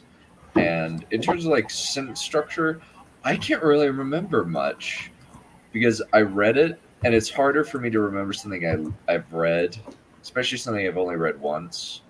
I remember more of Martin, Sanderson, Jordan, because I've listened to them multiple times. Yeah, I talked a bit earlier about his sentence structure, how he tends to often he goes to very quick, rapid-fire dialogue. But he also goes in for periodic sentences sometimes, and he will go into little tangents about history. I don't think they're quite so long. He'll talk about he talks about the Chateau d'If. You remember the place, the prison where he goes. He'll talk about that for a bit. Yeah. And that. Yeah, he's not afraid. He's also not afraid to have short paragraphs. He'll have nice long ones, and what's his name? Count of Monte Cristo will talk in paragraphs sometimes, but then he'll have very short ones sometimes, like a paragraph of just one short sentence, or a couple of short sentences. Yeah, there's a whole bunch of examples there. So there's a fair bit of variety in terms of sentence length and sentence structure. Yeah, I would assume he was taught. He learned rhetoric and all that stuff. He probably got the good classical education. Yeah, I do. I think that kind of like if you are going to, it kind of is interesting. Kind of the debate with kind of the classics, whether you read the abridged versions or the original versions, because if you read the abridged version, it's like these are the relevant bits for the plot and nothing more. And kind of like taking out the stuff that was clearly like written to expand the word length, word count. But yeah, that's kind of all I really like with Victor Hugo. Like, it's kind of interesting that like his stuff is very tragic. Like the Hunchback of Notre Dame is like, if you've just seen the Disney version, it's like, no, this book is really, really sad. Well, Like, funny thing about the Disney version is that it's, compared to other Disney films, it's pretty dark. yeah, but like the end of the book is Esmeralda dies, is hung for after Quasimodo has saved her, and she just leaves and finds her mom. And her mom is this crazed old woman who hates gypsies because her daughter was stolen from her and swapped with Quasimodo, who she then gave to Frollo, who was apparently a good guy.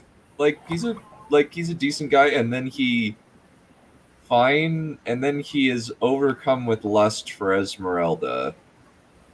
Oh. Who's a teenager, and it's really, and Phoebus is not a good guy at all. Phoebus is a complete jerk. Yeah, there's an interesting video by Lindsay Ellis about the whole history of it's not even originally the Hunchback of Notre Dame. Its original title was the Cathedral of Notre Dame, and the changes of the different versions between then and the Disney version, including an opera that came out like immediately afterwards, in which Victor Hugo himself wrote the libretto, which already was completely changing the story. Yeah, I so think very interesting. Oh, go for it. Sorry. Oh, I'm just saying it was a very interesting survey of the whole thing. Yeah, they definitely like very rarely would, like most adaptations of the novel, like it seems as though like Victor Hugo, his point was we need to save Notre Dame Cathedral because of its beautiful history and the architecture, and he goes into a lot of detail about that. And he wanted to kind of display the oppression of society, because we do indeed live in a society. Did you know that? Well, I mean, yes. That's fair enough. And it seemed as though like the point at the end is like, I want to rip your heart out with the ending where Quasimodo pushes Frollo over the edge of Notre Dame Cathedral after he watches Esmeralda be hung by Phoebus. Yeah. And then he goes off to the cemetery, the charnel field where Esmeralda's body is dumped, and just lies there clutching her and dies. Yeah, they were into the Romantics had a way of being depressing. Yeah, like even the ending of Conte Monte Cristo is kind of sad, where unlike the movie with uh uh I can't remember his name. He plays uh he's the main he's Christ in Passion of the Christ, but I can't remember his name. I just remember Guy Pearce. The uh Jim Caviezel. Unlike the movie, like he just this girl that he saved in during his long travels, like he gives all of his wealth to uh, Monsieur Morel's son and his wife, his new bride Valentine, and tells them, "Hey, go off. Like, here's my money. I'm going to leave." And then like Heidi, however you pronounce the name, she's like, I love you. I don't want to be parted from you. And he's like, alrighty. And it's kind of it's sad in a way, but it's kind of definitely a more interesting look at revenge, where like he's willing to do some terrible things after being a very very good, like a relatively good man up until the Chateau d'If. But the Shadow Thief kind of breaks him in many ways and kind of destroys his morality, at least up until the end when he sees Villefort go mad after his wife and son have died. Yeah, and his style changes too after he becomes the Count, because it's very open and straightforward in the first few chapters. He just says whatever, He just says what he's thinking. What he's thinking is usually something nice, because he's just happy and decent and all that. He never suspects anything. And then not only then he's both embittered, and he becomes extremely highly educated, and he becomes OP. So yeah. So he kind of has the Silva / Joker from Dark Knight Rises syndrome, where he like plans for everything and is able to make his enemies fall into his all of his traps, because he understands, like he studies them very exhaustively and gets to know them, and then just uses all of that against them. Yeah, because he gets all this, because in addition to betraying him, they do other horrible things afterwards. So he finds out all about that. That's where AD comes in. The lady, the exotic lady. That's where she comes in. And one of his servants has dirt on Villefort. So he gets all this information, and he uses that to destroy them. Yeah. Yeah, it's interesting to kind of see. I know did you know that there's actually an anime of the Count of Monte Cristo where it's set in the future, but it's Victorian? It's got a Victorian style. Like they have spaceships and mech suits, giant Pacific Rim style mech suits, but they are dressed in Victorian suits. And do they have top hats? Yeah, they have top hats. Holy shit. Alright. Oh dear.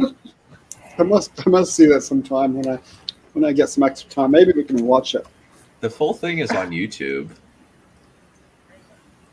Maybe we can do that for a movie night sometime. Yeah, this is what kind of it looks like. Weebs, man. Yeah. And it's like, but they have like spaceships, and Gankutsuko, instead of finding a priest, the Count of Monte Cristo finds this eldritch crystalline thing, and it possesses him and gives him immense amount of power to just warp reality around him. What in the actual fuck? Yeah, like he can make money just appear and other weird stuff. It's very strange. And like there's an actual like so the duel between Albert and the Count actually does happen, but it's with mech suits. Did they use lightsabers? No, they just use giant swords. Oh. Yeah, like very gothic cathedral type mech suits.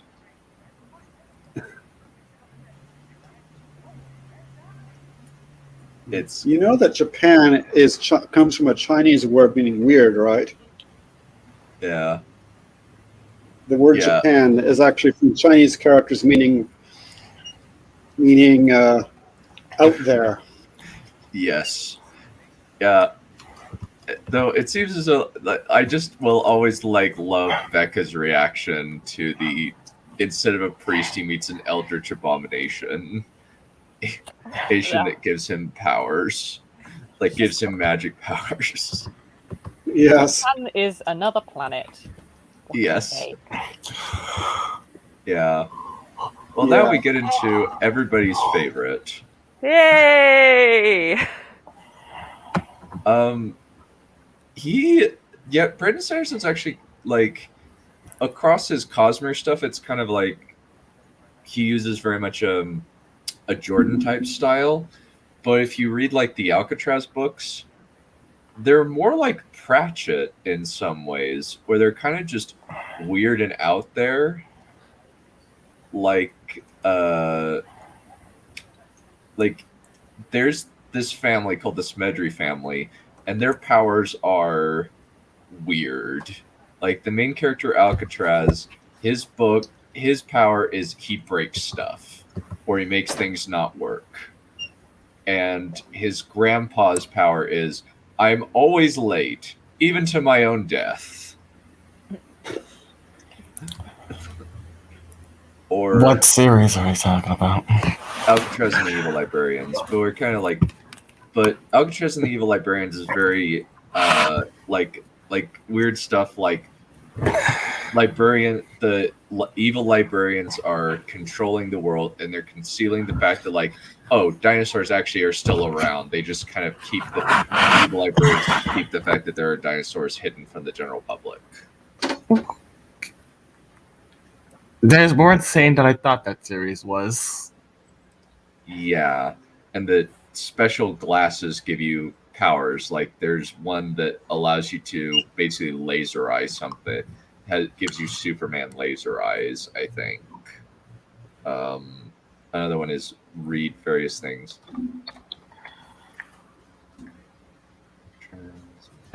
Wouldn't the laser eyes destroy the glasses? I think it's basically just laser, like the laser eyes come out of the glasses. Mm-hmm. Oh, one of them is that's funny. One of them, his talent is to trip and fall on the ground.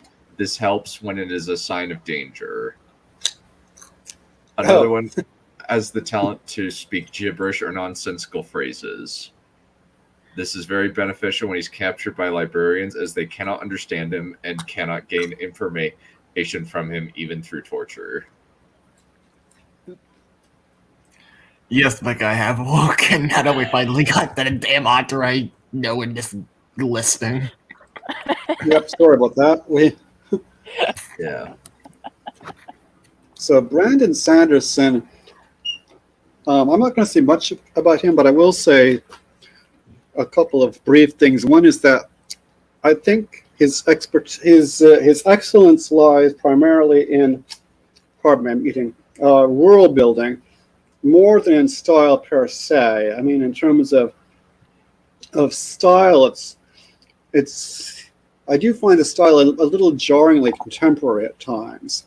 One thing he does have it going for him, though, is he has this tendency towards brevity and very short sentences, not even necessarily sentences, and sometimes that's a bit jarring and choppy, but sometimes it works well. Like when Kaladin is thinking, and he goes, "Storming, man, storming, Spren. Bless them both." I think Things like that work. It works really well. The interesting thing, I think it hasn't really sort of come up because we haven't had the contrast, but I think this is where we come to. It's not quite plot versus character, but there's an element. There's a sort of relationship between plot and character that leans styles in certain direction, particularly in contemporary fiction, or contemporary kind of written fiction. If you're a little bit more, it's not quite plot versus character, but if you've got more, if you're more focused on the characters in the story rather than the narration of the story, you end up kind of it is the hiding of the narrator and putting them to the side a bit, so that you can let the characters speak for themselves a little bit more, rather than it's the act of of making yourself more invisible in your style. It doesn't mean it's not like lacking a style, it's just being more, it's putting it to the wayside a bit, or like putting it behind the events within the novel. The contrast with Lewis. Yeah, he very much tailors his style to how the character talks and thinks. Like with, like, I think you see this primarily in Stormlight, where you see the contrast between Lift, Ishii, and Kaladin, and Shallan. Each of those characters are written differently in terms of the prose that are used in the and how they think. Ishii in New Rallic, the Pure Lake, is like, "I swear by Boon Makak, may he bless me or curse me." What are you doing, men? Are you idiots? You don't want to draw Boon Makak's attention. I love. Oh yeah. I love that. Although there's an element of it is present in Mistborn, but because Mistborn has less viewpoint characters, particularly in the first book, you sort of take it for granted that you get it tailored to Din and to Calcia and to later when you get Elend and so on. That things are very. That even though you're in third person, you are being narrated to as in the style of the way that person thinks and speaks. And it's quite wonderful then to go into Stormlight, and it's far more apparent because you have so many very, very different characters from very, very different backgrounds with very, very different ways of thinking. I mean, that's something that when I write, I love to play around with. It's a really nice. It's quite subtle, but it's quite. It's just a nice flavor to add to the edge of the way that you're writing, to give the narration a bit of character.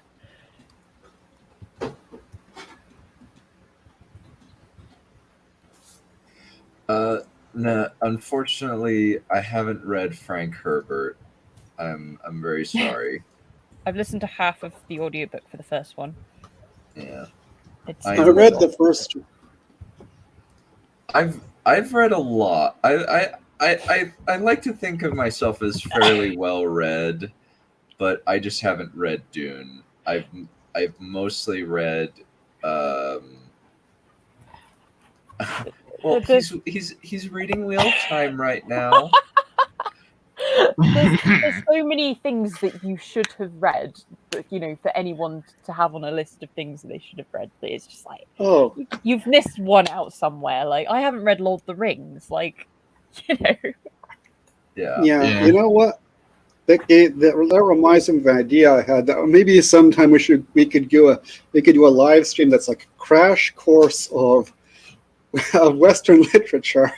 Not even necessarily Western, world literature, just a really quick survey. So to give cultural literacy. So that if someone mentions this or that Yeah.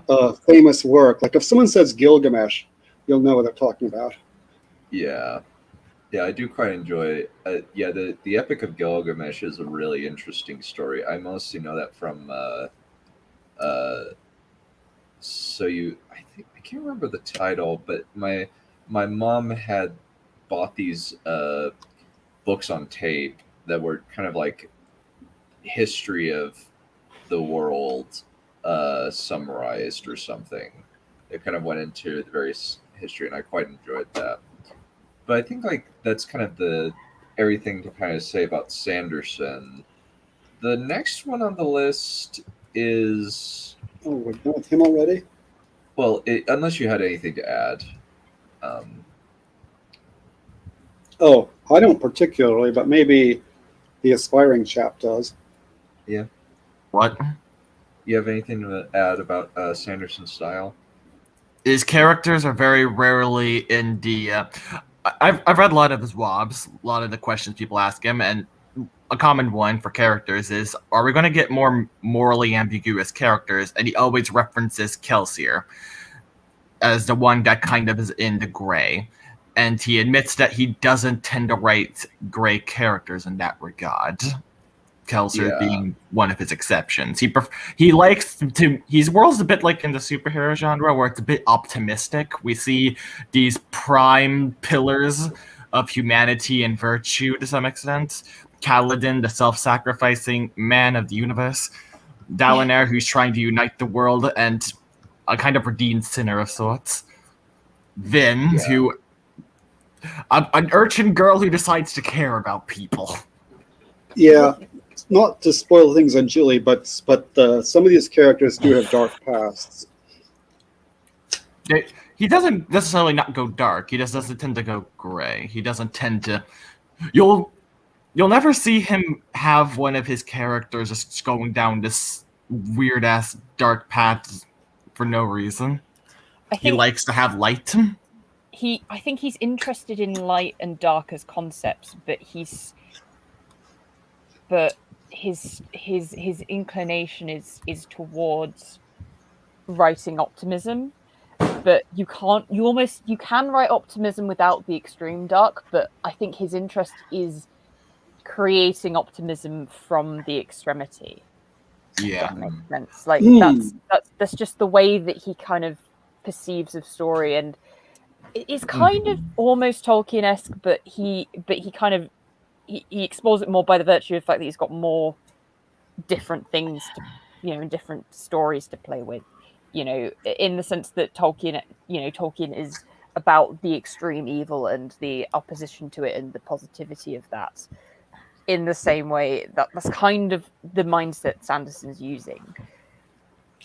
Yeah. Yeah, Sanderson is less of a stylist than Tolkien.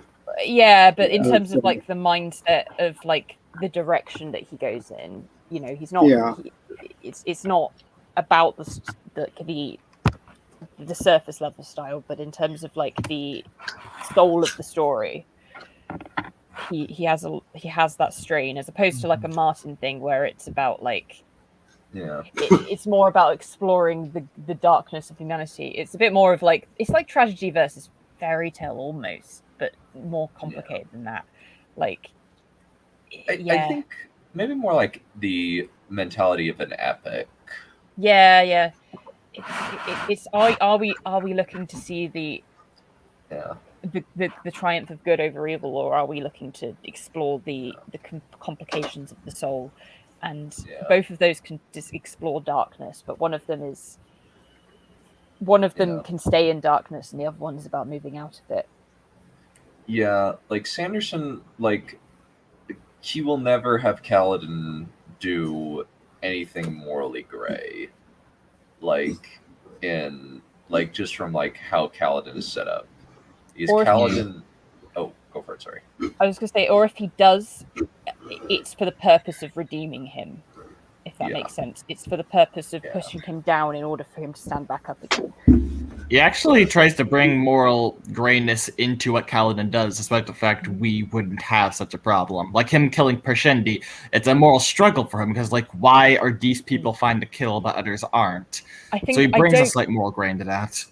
I don't read Kaladin as he's not a pure basic. He's not like Superman. He's not like a pure hero, partly because he struggles a lot with dark things. And although the outcome is that he does the right thing, he's got clinical depression. You're reading it, and you're reading it worried that he might do a bad thing, pretty much all the way through. You're like, he might do a bad thing because he isn't just on the good path. It's that he genuinely struggles with whether he should do the right thing. And oh yes, yeah, and what makes something right, and that does push him a little bit towards more greyness. But that ultimately means that you get to explore that kind of dynamic a little bit more with it. Yep. Have to keep remembering you're only on war and not even finished with that. Shush. Yeah. But yeah, stuff happens. Oh really? Spoilers, good. stuff happens. Bad stuff happens, because otherwise it was going to be a very sloggy read, wouldn't it? Yeah. So, so with this one, kind of like, well, Joe Abercrombie, I really like this guy just as a person. He's a very interesting writer, and like he actually like he's just this incredibly like just succinct, posh British chap in real life, but his books are filled with the most foul dialogue I have ever read. What you've got to understand is that is a very, very British way to be. describe foul. Give me an example of foul. Oh God. It's basically no sentence or paragraph passes without the F-bomb or the C word being thrown around. Oh yeah. Ooh, cunt. That is the most British you can get. Okay. Honestly, like, yeah. We're horrible sailor-mouthed people. We just pretend we're not. I've read tiny bits of Abercrombie, and I'm honestly very, very excited to get back to reading him at some point, because there's a lot of flavor to the way that he writes. It's very, very full of character, and it's very dark, but it's like there's a wonderful humor to that darkness. Like he's really enjoying being there, and I do want to get back to it. Yeah, like Sandangla, like his kind of he has an interview with Daniel Green on YouTube that's really interesting. And he'll and Murphy Napier as well, and he describes his process where like he'll formulate the character in his brain, like, and kind of like figure out, okay, how do they talk, and he'll even like discuss his prose around how that character thinks, kind of similar to Sanderson, but Joe kind of has a more eloquent way of like describing things, and his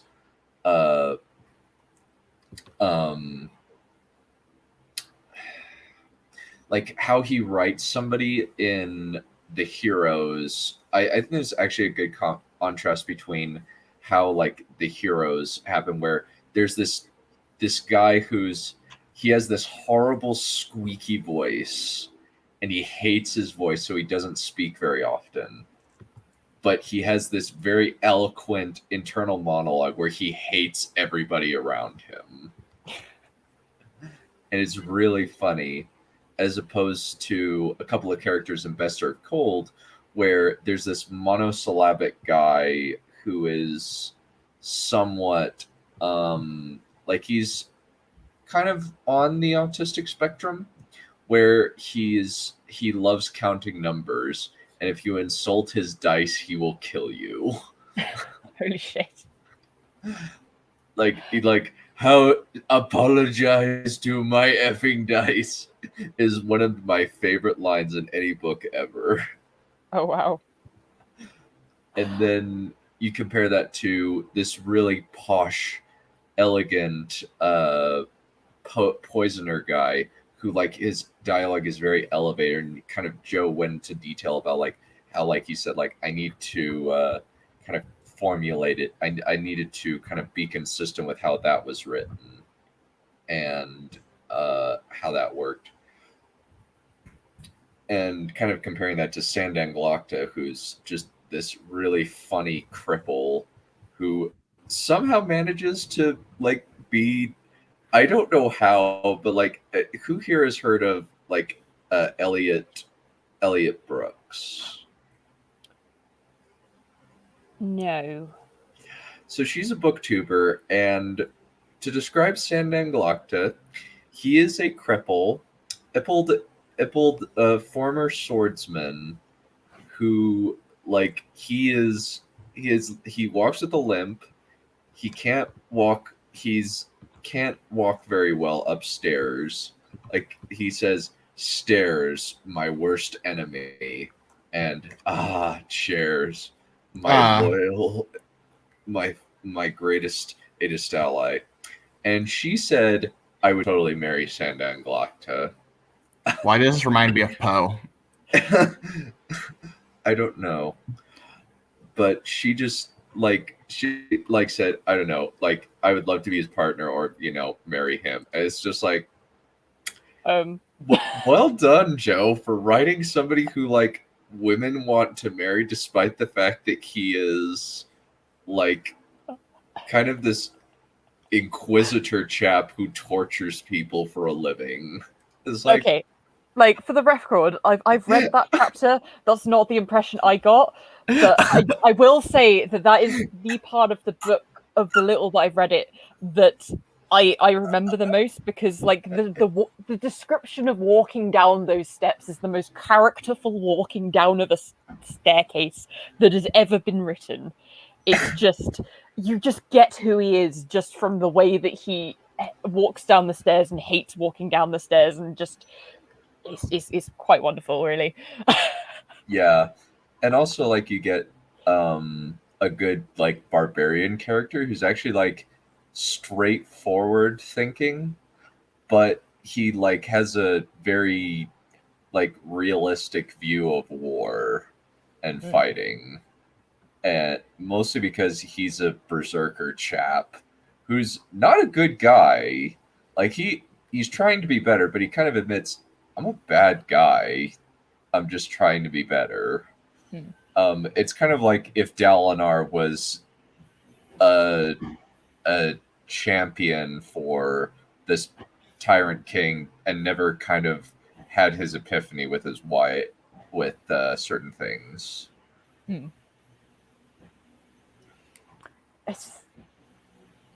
It's really interesting to kind of to remember that although Sanderson's bigger than Abercrombie, like, those names got put next to each other.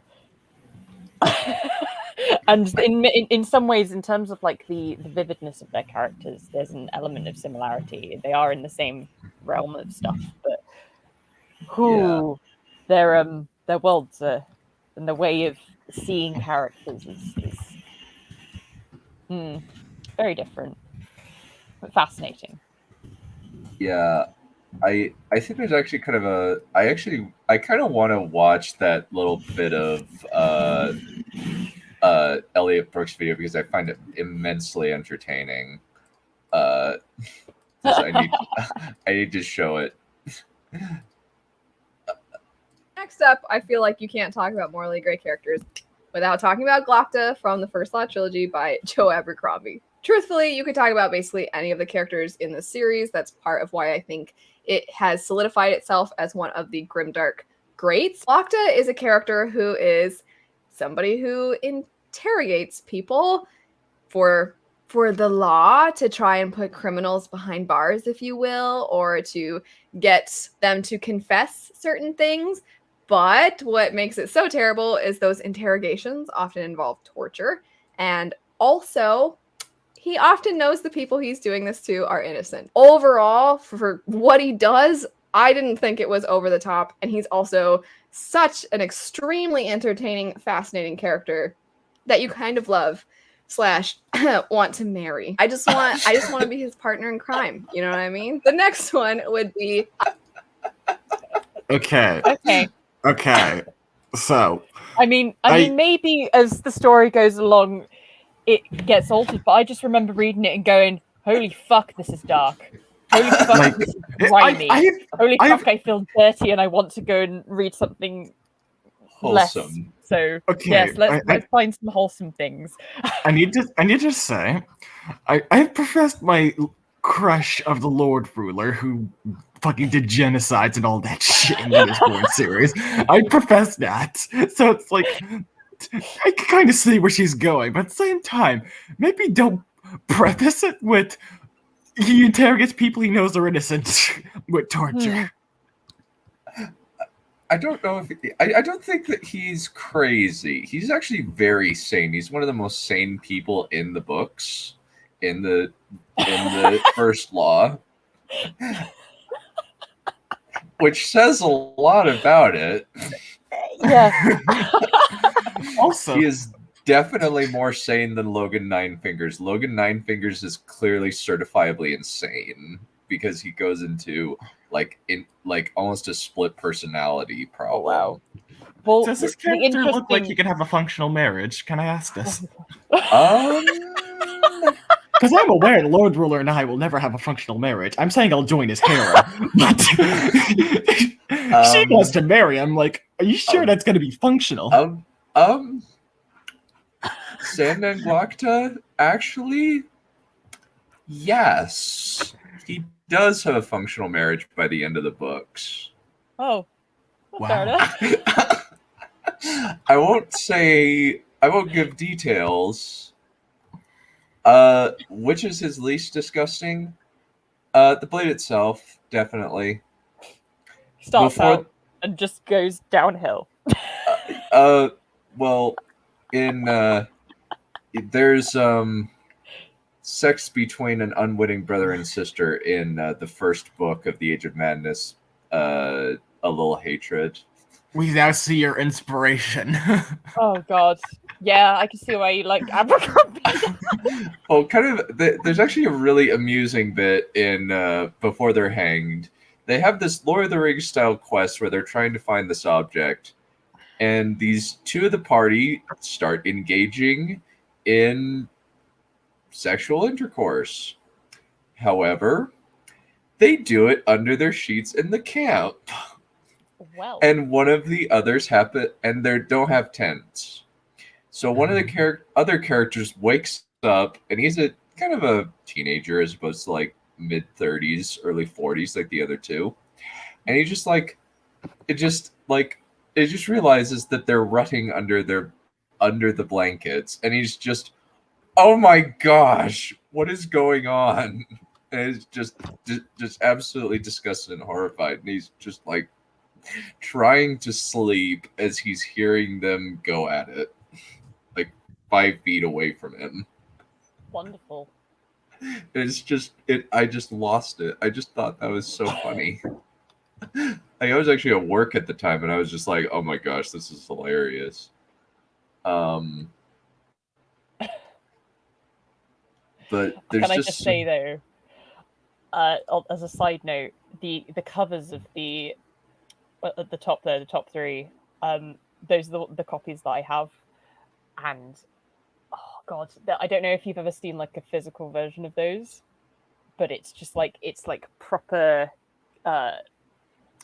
like 3D, lovely textured like covers. They're just it's really nice. They're one of my favorite covers of books that I've ever come across. They're just really like they're like the paper that they're supposed to be resembling, and it's just they're great. It's absolutely fab. They're really fab. Yeah. So, and kind of keeping with the theme of grimdark, our favorite pudgy sea captain serial killer chap. The Germ. The man who has outwritten the thing in his life anymore. Yeah. That's not fair. He writes like episodes of television shows, and he writes blogs, and he writes he writes stuff. He just doesn't write good. He just, just does. Just does stuff. He looks like awkward and like in that photo. Yeah. He looks he looks like someone who would be into fucking roughs, some suit into roughs. He Some looks crime like boss with He looks like someone's dressed him up and put him there. a bit. Yeah. Mostly he likes wearing Hawaiian. He loves wearing Hawaiian shirts. Like, Yeah. that's It would fit. mhm. He's quite charming as an interviewee. Yes, he is really charming as an interviewee. So- I think well, I actually have one of my favorite interviews with him is when him and Stephen King are chatting. Oh yeah, that is a good. I remember. Yeah, I remember watching that. That's a really interesting talk. Okay, I actually have to leave now, so Okay, I will have to take my leave. alrighty. Goodbye, Ollie Ball. It was lovely being here with you. It was nice seeing you too. Have a riot. Yes, Farewell. I'll be Yeah. back soon. Yep, but this is kind of a my favorite interview from George. George, we're going to have to wrap this up pretty soon. Is there anything that you've always wanted to ask me? Because, George, I will. Yes, there is something I want to ask you. All right. How the fuck do you write so many books so fast?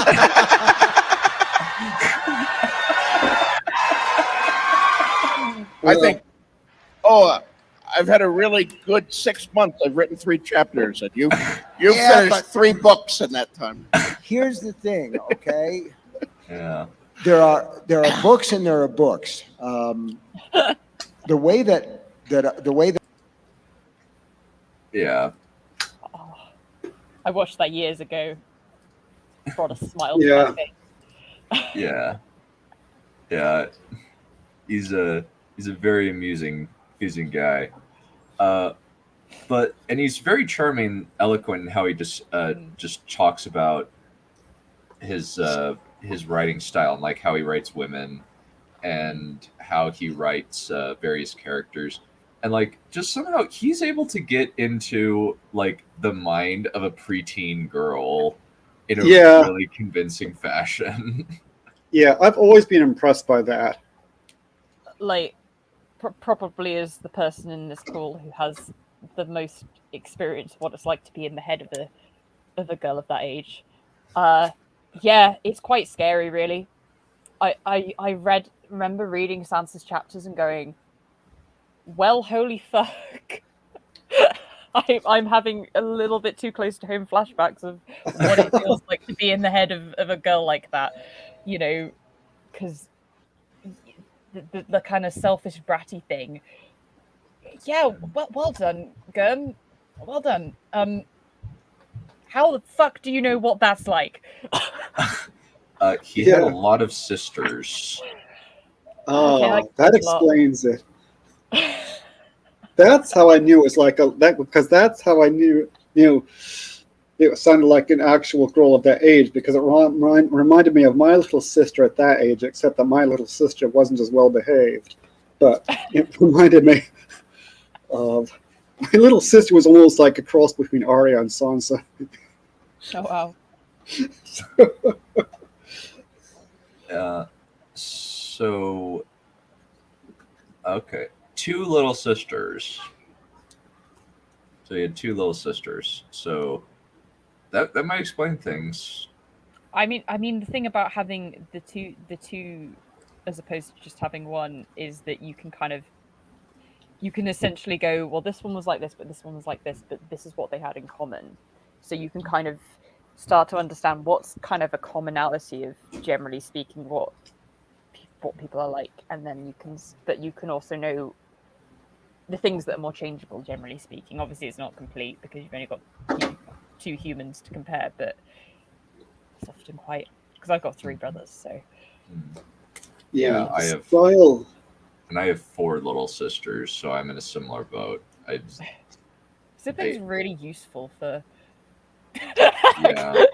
you know Writing the happily and opposite sex. If you psychopathically sitting there and analyzing them. Yeah. One of my actually like my uncle and his wife, they just have 4 boys. That's it. Just 4 boys. Yeah.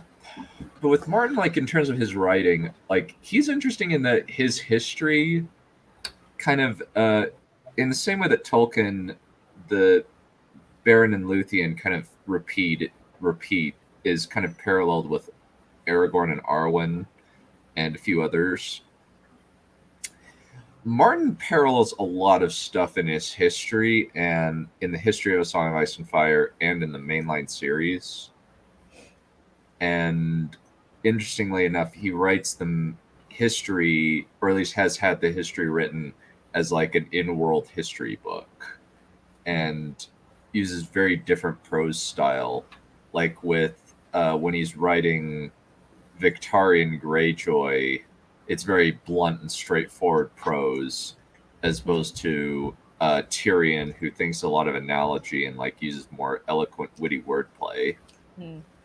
It's a little like what we were talking about with Sanderson, but it's quite, there's an intensity to it that doesn't quite, like Sanderson's a little bit more fluid between the different perspectives. Like although they lean towards the characters, with Martin it's much more he really just like dives heads first into just becoming that each character, almost, not quite, because you're still a dead person, but you're very very close to them and you're in their heads. Yeah, like when you get to Ariane Martell, like she's clearly a horny college age girl. Yeah, she's in her 20s, and she knows how to use her feminine charms. To put it politely. Yeah. Yeah, and you can see, when you're in a Cersei chapter, because the inner monologues just become so weirdly.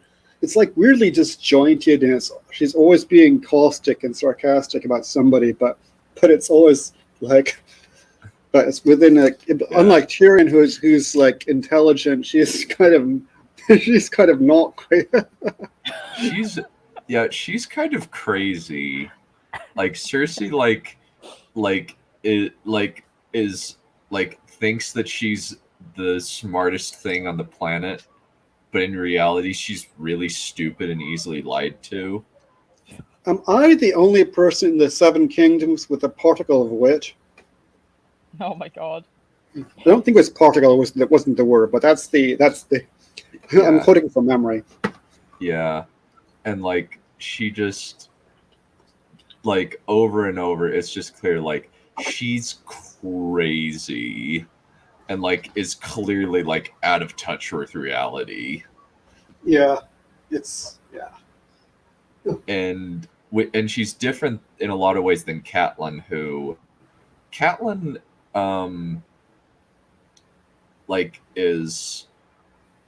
kind of actually weirdly divisive. She's kind of like Egwene in Wheel of Time in some ways, where some people hate her, some people like her. Kind of depends. Like Order of the Green Hand hate her, Dominic Noble hates her, but History of Westeros likes her. So what can you do? Yeah. Gray Area doesn't like her, but then other people, I think Mother of Ferrets does like her. Oh yeah. So so that Discord is divided on the subject. Yeah. There's kind of like a lot of people really don't like Catelyn because like she like mistreated Jon Snow, was clearly abusive towards him. Yeah, and then she makes very sudden, impulsive, kind of stupid decisions sometimes. Yeah, very frequently, yes. Where like the deal with Welder Frey is way too nice on Welder Frey, or at least way too good to Welder Frey for just a bridge. Yeah, but I wasn't even thinking of that. I was thinking, at least there she managed to make a deal. I was thinking of when she decides suddenly to free the Kingslayer and send him on his way with just one, with just like, actually with two, but one his cousin and like one. He's only Brienne, and so needless to say, things happen. Yeah. But it's kind of interesting kind of how they are written, where Callan's internal monologue is kind of weird and all over the place. Like, apparently, like, it's kind of interesting that kind of like there's an abrupt like shift, and I think it's her second chapter where it's just like she's thinking about River Run and all of these little things, and then abruptly like it's Ned rolls off of her. It's like, okay, I didn't realize that I was reading a sex scene up until Neither did I. I mean, I didn't realize that until the Green Hand pointed it out. Yeah, pretty much. But kind of like he does a lot of like interesting wordplay, like that are like subtle foreshadowing. Like rain always happens at times where bad things are happening. Various other times. And also like kind of the foreshadowing for the Red Wedding is very blatant. And it seemed as though like he's trying to create a wedding from hell. As well as like just a miserable experience, and a lot of like differing like little bits of foreshadowing, little bits of like dialogue here and there, like kind of like the R+L=J theory is very clearly set up in book 1, and there's a lot of like little foreshadowing and stuff, and connecting John to Lyanna and Rhaegar. And a lot of different other things. Yeah, we should mention that that theory has not yet been conclusively proven. It's not been proven that is true, but it seems as though like his writing is very subtle in terms of he like puts all of these clues in front of your face, and it seems as though he's going somewhere. Like, and he puts all the pieces together for you, like it's like Lysa acting really irrationally, Littlefinger and Varys's little bits and pieces, like kind of the initial thing about like who like young Griff, at least tangentially, is set up from book 1, though Martin does very much change his plan. Like if you read the original outline for the series, it's definitely very different. Like Sansa was supposed to marry Joffrey and have his babies. Yeah, and that disgusting bit. I mean, maybe you like it, where John and Arya. That's just revolting. Why can't they just love each other's brother and sister? Why does it have to be a romance? Why not every single, the only kind of romantic love and all that is not the only kind of love that exists or has value. Yeah. But that's I think like that's kind of the main things. I do have to get going in a little bit. I have a job interview that I need to get to at 4. Thankfully it's over. When are you leave? When do you have to leave? I have to leave. When do you have to leave? 10 minutes or so. Yeah. Let's see. What else do we have besides Wolf? Yeah. So we're not going to get a chance to say much about our own styles then. Yeah. We'll basically just talk about J.K. Rowling, and then we'll conclude. Hey. I guess. Yeah. I mean, in terms of my own style, I'll have to talk about that in the comments then afterwards. Yeah. I think like if I were to, I think like it's very, very straightforward. Is kind of the style that I would describe your writing style based on like what you've read in Writer's Showcase, and you're able to very easily transfer between parody and regular straightforward description prose. Yeah, I mean, the main thing is that my sentences are a bit more complex. And I use dashes and semicolons and commas a lot to set.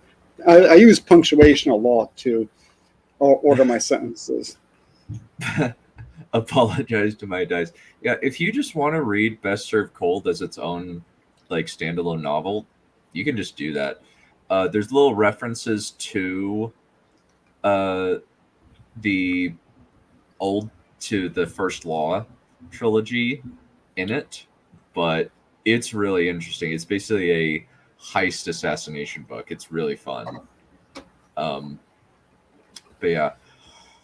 So Harry Potter, which is like, it's kind of funny that J.K. Rowling with the Crimes of Grindelwald just like made a Rise of Skywalker before Rise of Skywalker. I mean, you know what? I remember having like a really long conversation on a day trip with my friend about Crimes of Grindelwald and all the problems with it, and it's almost like I got through all the problems with it, and then my brain was like, I'm reconciled now, and now I've completely forgotten everything that happens in it. Yeah, there's a lot of stuff that A doesn't make sense, and B, like, the structure is terrible.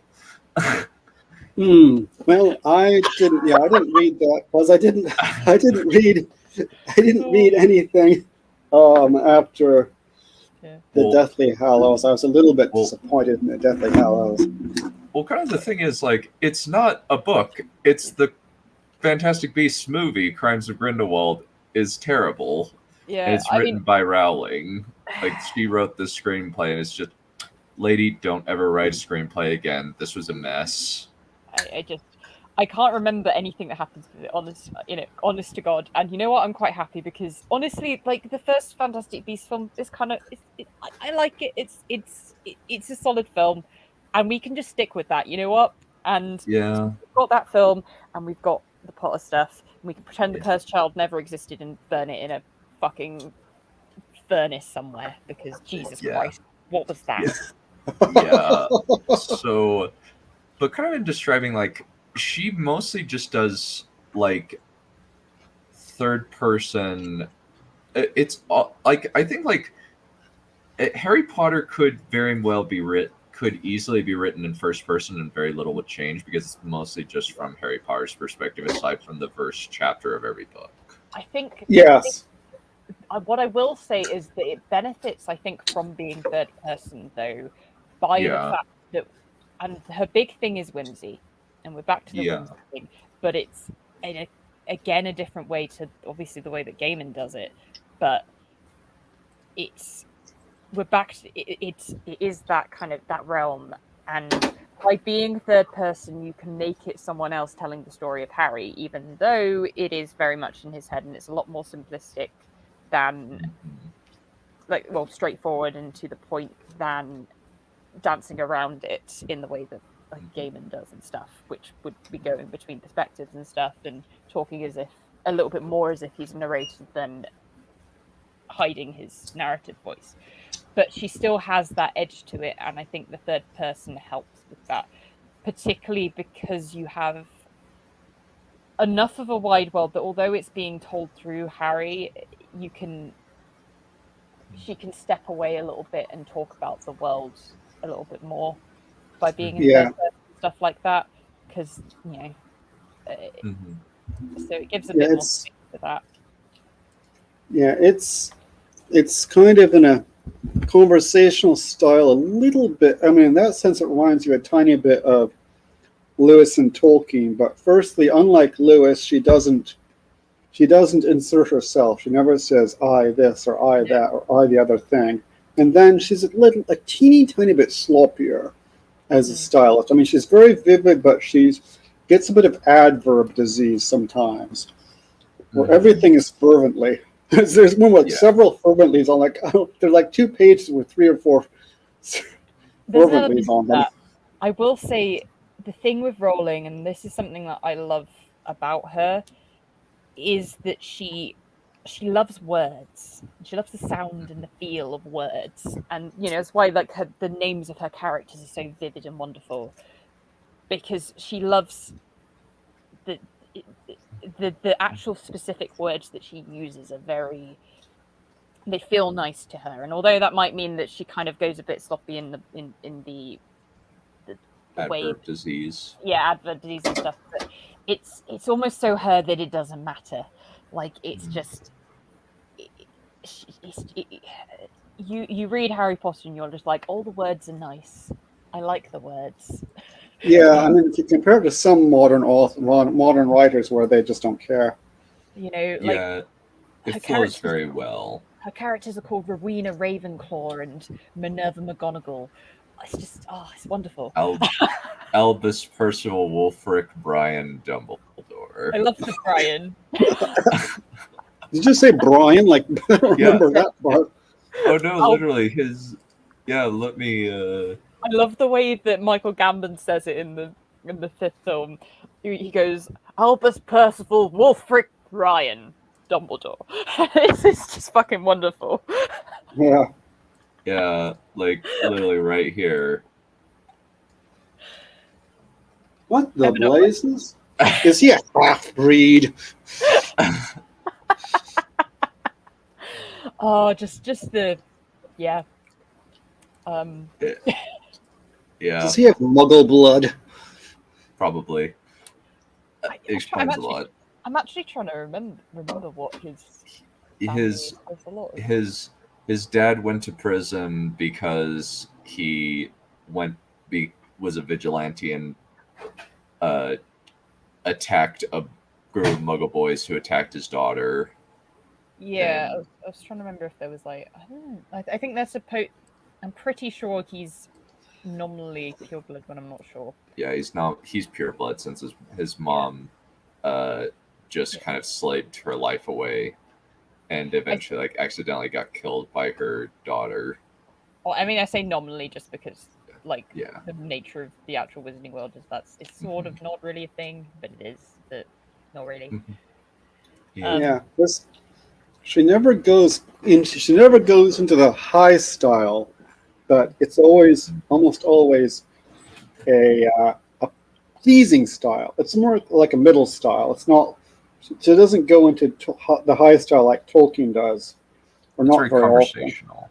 It's very conversational. It's it's very comfortable, like a comfort food kind of writing in a lot of ways. I mean, there's a reason why she's credited as the person who got kids into reading again, because she's very accessible. Like, it's very hard to find someone who can't pick up a Harry Potter book as a kid that won't be able to, then nobody's going to get frustrated with not being able to take in the way that she's writing because it's too elevated for them. Yeah. Alrighty.